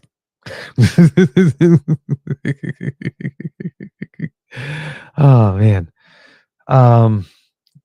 Now, also, I just wanted to mention, I'll say that for another day, because the president of Mexico is definitely doing some interesting things as well.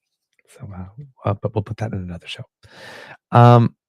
There has been a big deal with the Manitoba Métis Federation and the federal government. It seems that they've signed the first ever modern day treaty with the Métis group. The Minister of Crown Indigenous Relations finalized the agreement with the Red River Métis at a ceremony in Winnipeg.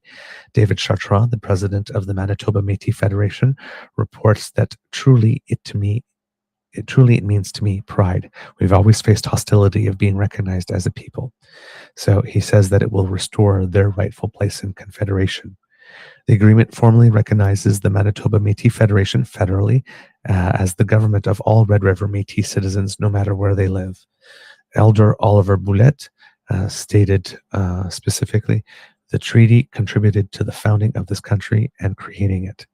The Red River Métis had actually negotiated an initial treaty back in 1870, and that was called the Manitoba Act, which led to the province entering Confederation. But as was the case with many treaties entered into at that time, we as a nation didn't really respect the terms of it, and now we have to deal with the fact that we haven't. Minister Gary Anadasangari, the Minister of Crown Indigenous Relations, said that it's about moving forward on a nation-to-nation relationship, and that he's very, very excited about this, and that this could be something that leads to more of these types of specific treaties maybe on like specific issues with the Manitoba Métis Federation, anything having to do with resources or policing or whatnot could lead to more types of treaties. Now there's legislation that must be introduced and passed in order for the treaty to come into effect. And of course, given the filibuster, a lot of people are wondering if there's a party in this case that might consider this important enough to suspend the filibuster for a day in order to get it passed through the House so that it can go to the Senate. And one would immediately look to the NDP on this one because they claim to be very much in favor of these types of indigenous issues. And now that Jagmeet Singh did it for a GST tax holiday, he will be certainly asked if this comes for debate, for tabling, while the filibuster is still going on. Why for a GST credit, but not for a modern day treaty? And if he decides not to go ahead with it, he's going to have a very difficult time explaining that. Hey. It has been 1 year since the launch of the 988 suicide hotline in Canada. Crisis responders have answered greater than 300,000 calls and texts in the first year. For those who are not aware, 988 provides urgent life support by phone and text to people in every province and territory 24/7. It's an initiative of the Canadian Mental Health Association. I believe that they help fund it, if I'm not mistaken. And Tracy Graham says that there's not one solution to support people mental health needs. It's a range of solutions. And this is part of it. According to Statistics Canada, an average of 4,500 people across the year die by suicide each year. So having this response line is very, very important. So get some cubs if ever you happen to be in a moment of crisis like this and you do need someone to talk to. Please remember that 988 is out there. It's a service that we have now. If you know somebody who's going through some tough times, you want to make sure that they know about this number. Please do help get the word out about this service. It could be a difference maker in a critical situation. Right. In Israel and Gaza, it seems that there's been another airstrike that has taken out a vehicle operated by the international food charity World Central Kitchen, which has killed 5 people, including at least 3 World Central Kitchen aid workers, according to the Gaza Health Ministry. Israel claims it was targeting a militant involved with the October 7th attacks. Israel says the car was unmarked and had not coordinated its movements with Israel. I can understand why that might be the case, because if you remember the last time vehicles and aid workers from World Central Kitchen, vehicles were attacked and workers from World Central Kitchen died as a result of an Israeli airstrike. Them having marked their cars and coordinating their movements with Israel didn't really work out well for them. So maybe they decided it wasn't worth it doing it henceforth. But apparently, this time the cars were not marked and the route was not shared. Israel suggested that there might be an association between the charity and October 7th. Israel is claiming that someone that was involved with October 7th was working for the agency and was in one of the cars when they took them out. And they say that they want World Central Kitchen to look at its hiring practice. World Central Kitchen says that they have absolutely no idea that the person being targeted had been involved in any way with October 7th, if that is indeed the case, and that they have suspended activities right now in the Gaza Strip. I'm not sure right now whether or not this is a temporary suspension of activities to indeed look over their hiring practices and maybe do some more investigation into people they've hired since October 7th. or whether or not this will be a permanent one, because this is the third time this year the agency's workers have been attacked, and maybe they just have enough. So we don't know what's going to happen with that. For the first few days, it seems that the ceasefire is still holding. Both sides have 60 days to withdraw from the area, after which the Lebanese Army and United Nations peacekeeping forces will be in charge of securing it. The U.S. has sent a military envoy to Lebanon to help monitor the ceasefire between the warring factions. In addition to that, it seems that because now we're in about the fourth or fifth day, each side is accusing each other of violating the ceasefires. There have been strikes on both sides of the border, according to CBC. CBC's Tom Perry. Both Israel and Hezbollah say they are fighting. They are firing in self-defense. Since agreeing to a ceasefire with Hezbollah, Israel has continued to repeatedly strike within Lebanon. Lebanon, Israel says that they are targeting what it calls violations of the ceasefire deal by the militant group, and that they are not trying to provoke anything, but merely enforce its terms. Again, not sure how true that is with all the various spins that are in there, but Israel did say when they had negotiated the ceasefire that if Lebanon, if there's any attack, if there's any movement, Israel will attack. If there seems to be any type of gathering or regrouping or trying to reconstitute, Israel will attack.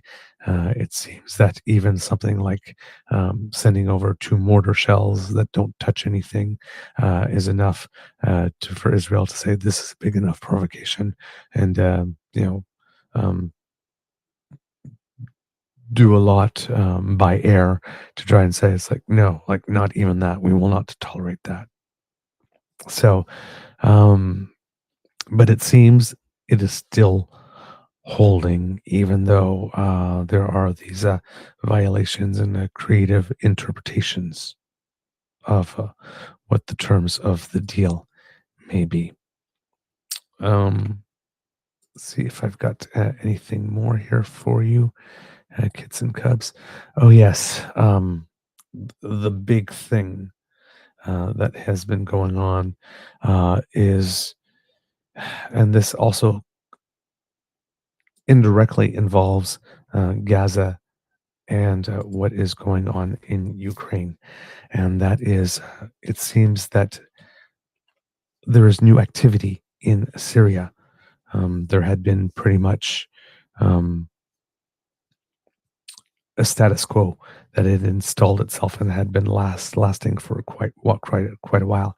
But it would appear that now, what with it being rather common knowledge that Iran is very vulnerable by air. It has no air defense. And Iran allegedly issuing the order behind the scenes to Hezbollah to come to an agreement with a ceasefire with Israel. Probably because Iran is not able to support as Hezbollah as it would normally, given that it is so vulnerable by air. And given that Russia is rather depleted as well in Ukraine, even though Russia right now currently is in the best position it has been since the war started, and Ukraine is in the worst position, and President Volodymyr Zelensky has actually indicated that he appears to be willing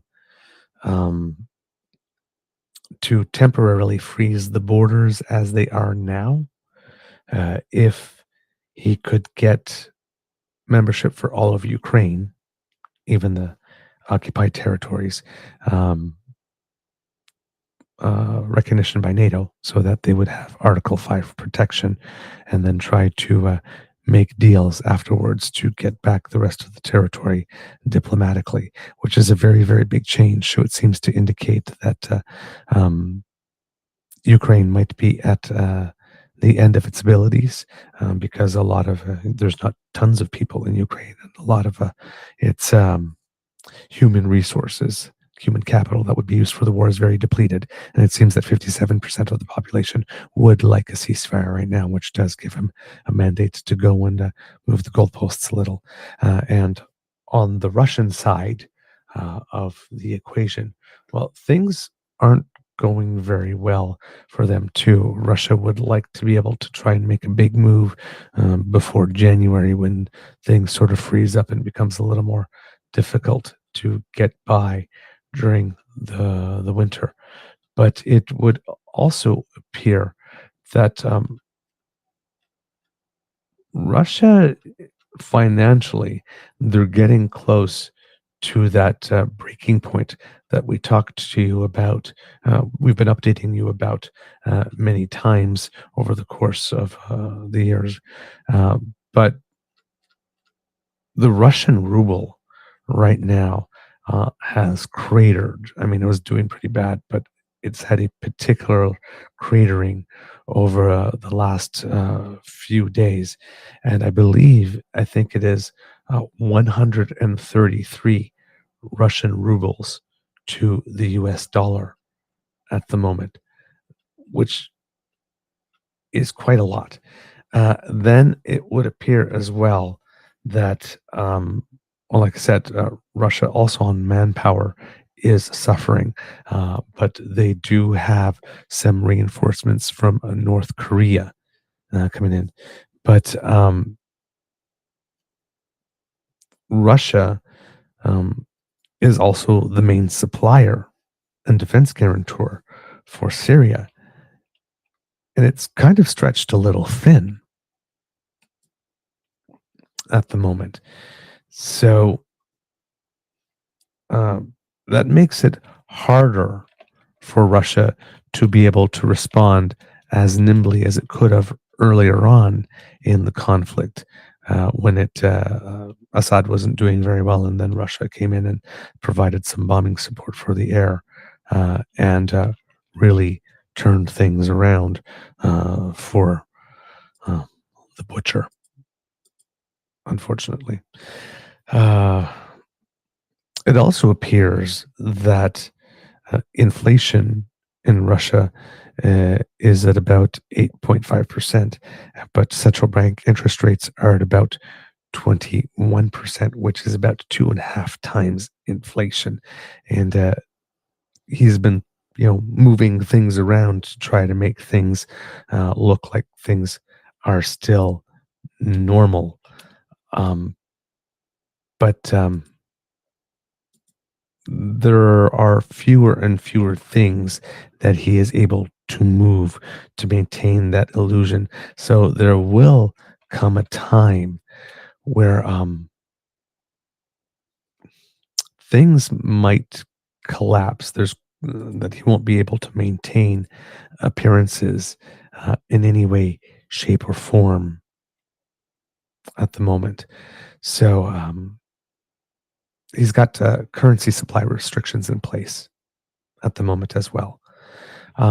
So the Syrian people are seeing that they have a real chance right now, and it seems that there's a rebel group that has taken advantage of this situation and has mounted the biggest resistance against Assad that has been seen in quite a long time. Now, Assad was never really able to exert full control over the northwestern part of the country. And this new group is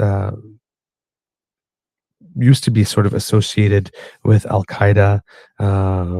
I think they called themselves Al Nostra back in the day, and you might have heard of that. They are not that anymore. Allegedly, they've sort of regrouped and rechanged their name, and apparently this iteration of it is not as extreme as Al Nostra and Al Qaeda was, not as extreme when they're positioned against women, but I mean they're still Islamists and jihadists and all that kind of stuff. So yeah, it's how would I put it? It's so it's a new group. They are organized, and they've come and they've taken the northwestern part of the nation. Now, this is, like I mentioned, a part that Assad didn't really control fully, but they've taken it over very, very quickly. We're talking about Aleppo province and then Idlib province. And they've taken over one of the major airports, one of the biggest industrial uh, areas in the entire nation. All of this stuff is very important to um, their push forward. And it doesn't seem that Assad has a response. Russia has come in to start bombing some of the positions there to try and give some help.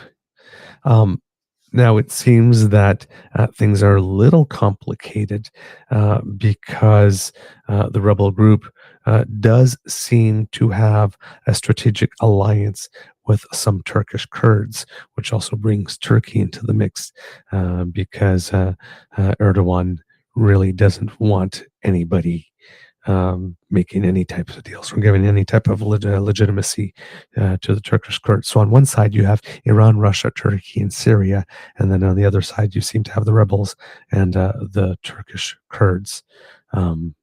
Which is kind of interesting.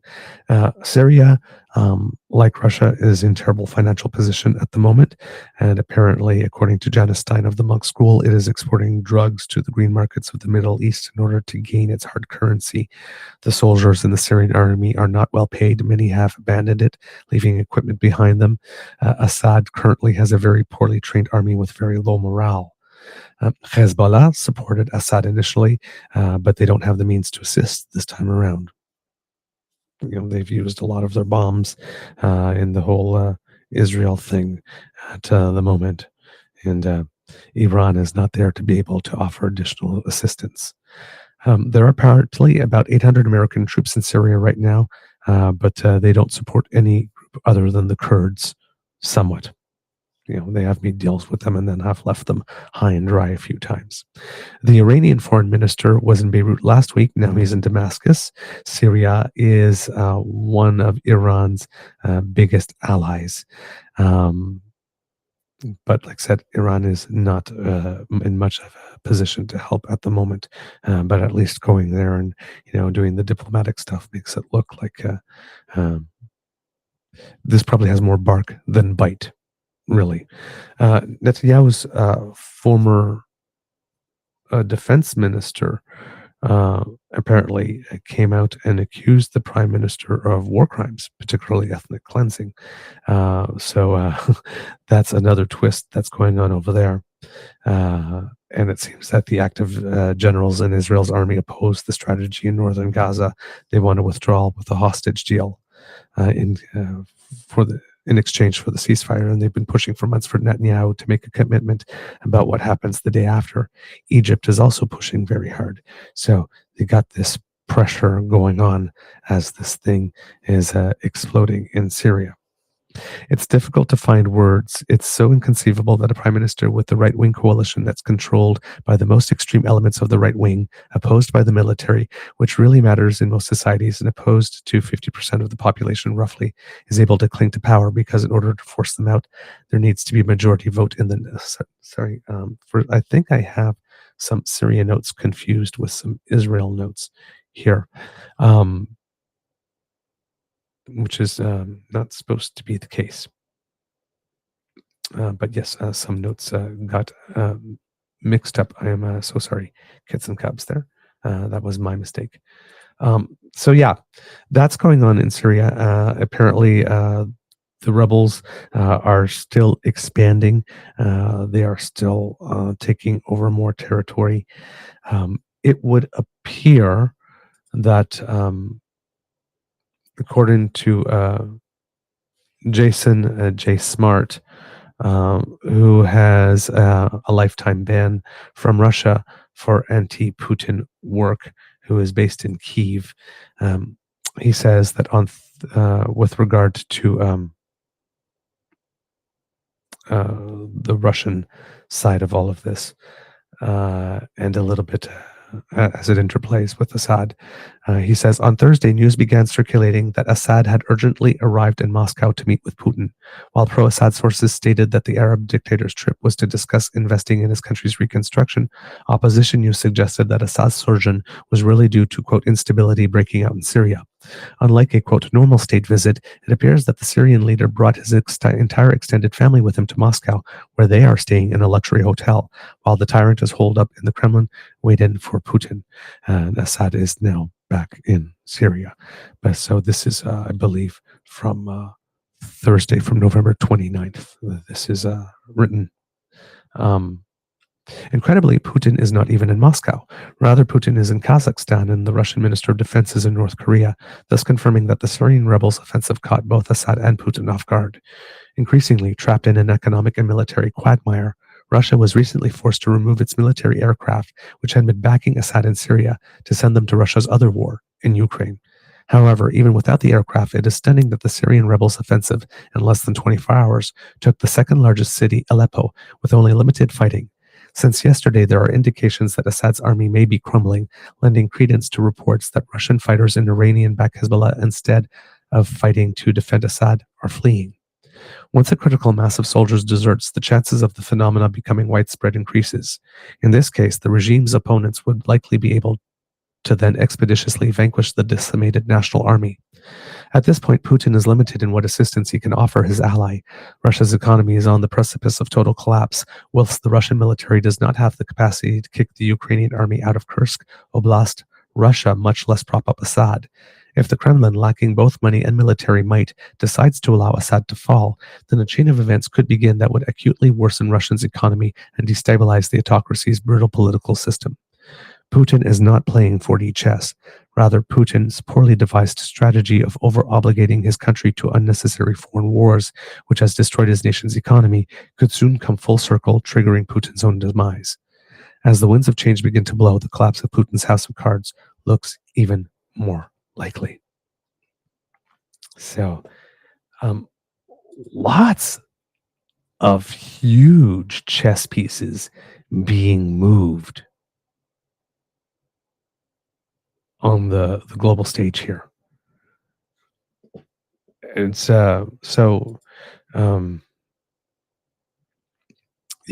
it's going to be very interesting to see what is going to emerge from this. But it even appears that Iran has been trying to initiate phone calls with the president-elect to discuss its nuclear program, because it seems it might be inclined to come to an agreement. Again, something that tends to happen when you no longer have any air defense.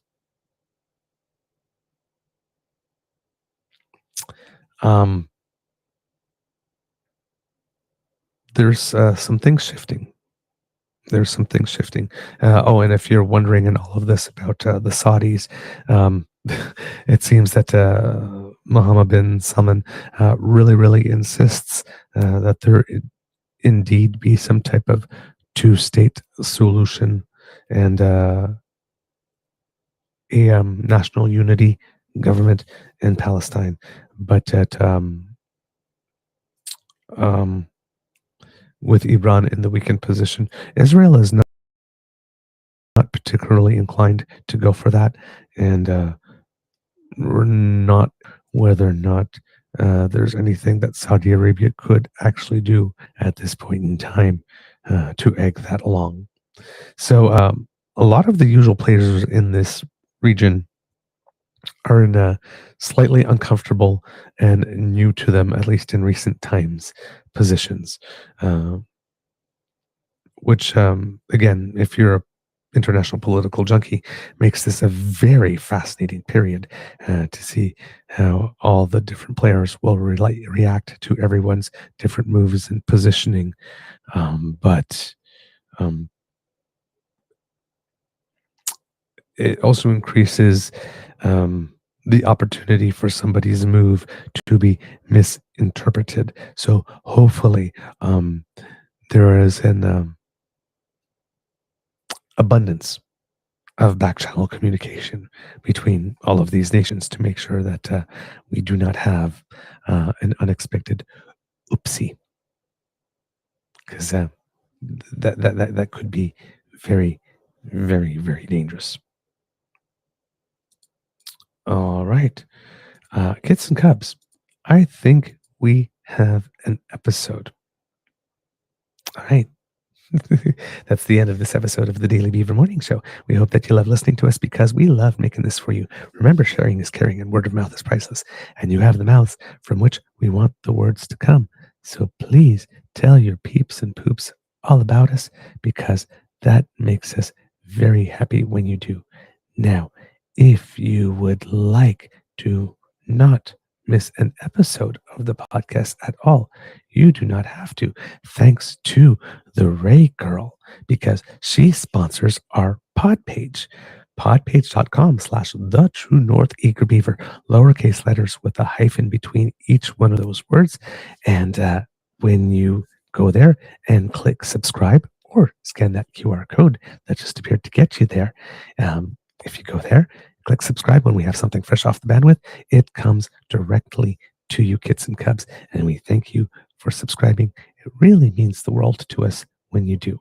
Now, kids and cubs, if you would like to support us, then you maybe need to take a tip from Elaine and surf yourself on down to the True North Eager Beaver Media Incorporated YouTube channel, where we have some buttons there: like, share, and subscribe. And it should have appeared, but I do not see it on my screen. There it is. Like, share, and subscribe.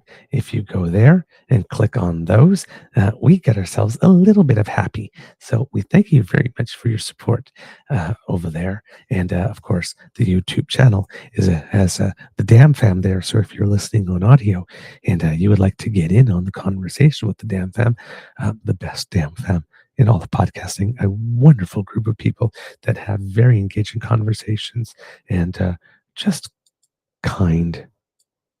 Just very encouraging and supportive. Strong opinions, but overall, very, very kind people. So if you would like to get in on that, scan that QR code. That brings you to our YouTube channel. And there you can participate morning if you are watching live. And also leave some comments below for us, because we do love to hear from you. Now, if you would like to support us in other ways, because as you know, kids and cubs, there are some costs to bringing the show with you: internet fees, subscriptions, when we buy new equipment, that type of stuff where we have to upgrade. And we do appreciate your help in order to be able to underwrite the costs. So if you would like to make a little contribution to the Beaver Lodge Emergency Hydration Fund, because as we mentioned often when we talk about the hydration fund, we use it to hire staff, right? Hot chocolate, I find it very helpful to getting the show ready. Mr. Grizzly likes a black and bitter coffee. Every now and then, a Guinness for Mr. Grizzly and a Caesar for me. But the problem is that our staff keeps on disappearing. We have big problems with retention.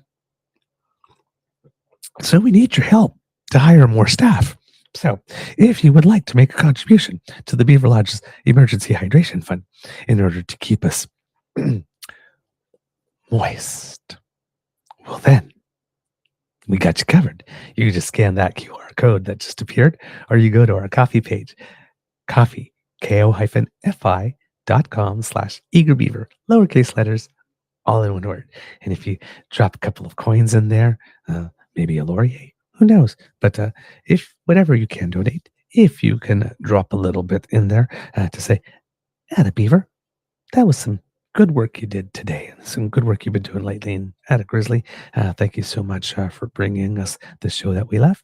Then we would be very, very, very happy to be the beneficiaries of your kind generosity. So thank you for everything that you are able to contribute. Now, if you are not able to contribute, I don't want you to feel bad at all, because that's not what it's about, right? It's about your presence. It's about your attention. It's about your participation. It's about our community, right? And we're glad you're here, and we want to hear from you. So please write to us at truenortheagerbeaver@gmail.com, at trueeager, at the Blue Sky Beaver Lodge, and on the old jitter. Our original and the best Facebook page, True North Eager Beaver, or as we mentioned before, on YouTube, just down below in the comments. We do read everything, even if we're not able to get back to everyone. And Kit Tim McCaffrey, if you are listening and you are in the chat, if you've had that job interview, please do let us know how it went. I'm very, very, very excited for the opportunity for you. All right. Let's see. So we've covered all the ways you can communicate with us. So I guess it's because democracy is something that you do time.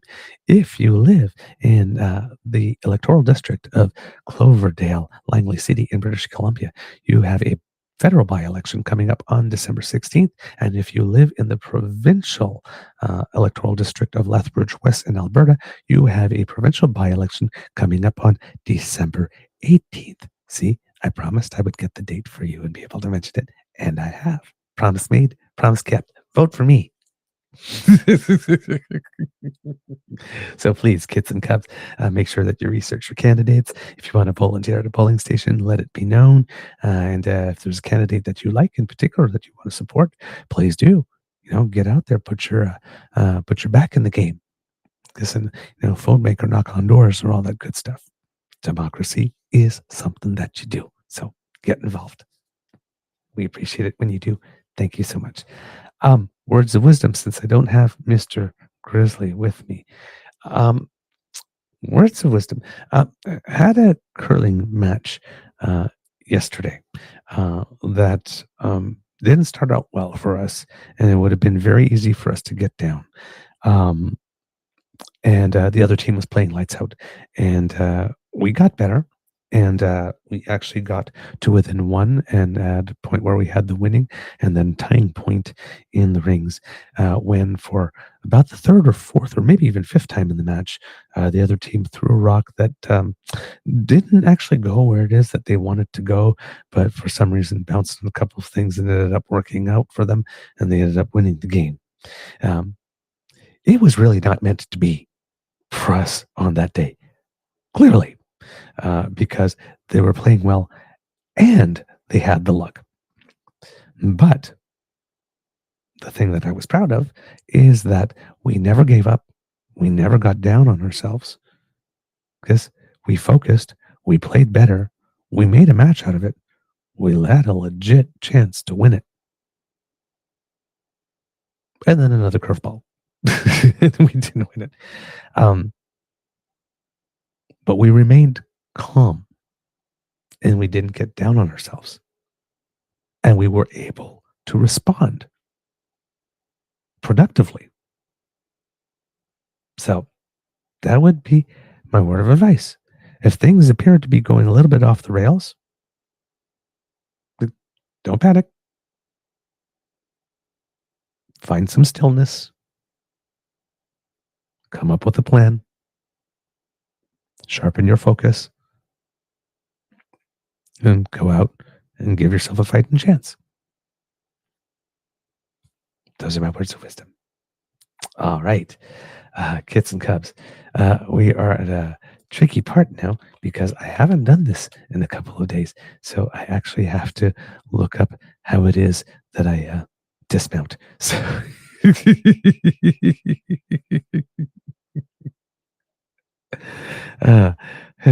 season 4, and I'm still new here. Not exactly sure how that happens, but okay, I am. They have moved everything. Like, oh, there it is. Okay, that's where the thing is. Okay, perfect. Oh, I also realized that I never put the logo up. There you go. Well, people will see that we were live right at the end. But all right, here is the end bumper. I believe this is the right one. I'm crossing my fingers, but let's hope this works. And if it works, when we come back, please clap.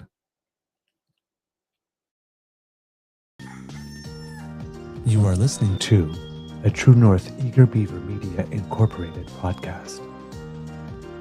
The True North Eager Beaver podcasts are proudly brought to you by our founding sponsors, the Misfit Mysteries from Corvid Moon Publishing, your source for science fiction, fantasy, and cozy mysteries featuring a broad diversity of characters.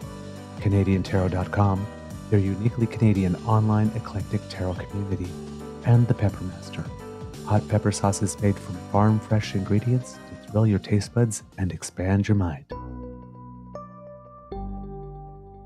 We are grateful to the Crier Media Network for its support, Pete Jarvis for our artwork, and Paul Joseph Something for our opening and closing sequence music.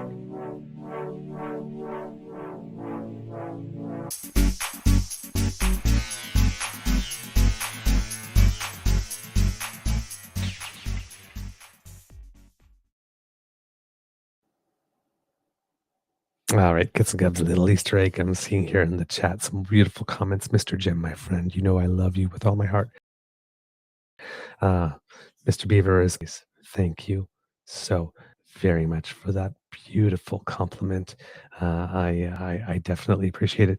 Uncover the news, a little update here. Protesters have blockaded the Confederation building in Ottawa in support of Palestine. Don't know much about that, but we'll be looking into that and we'll bring you some news on that if we need to. That's that. And there was something I did want to mention when I came back from Easter egg, and I forgot. So,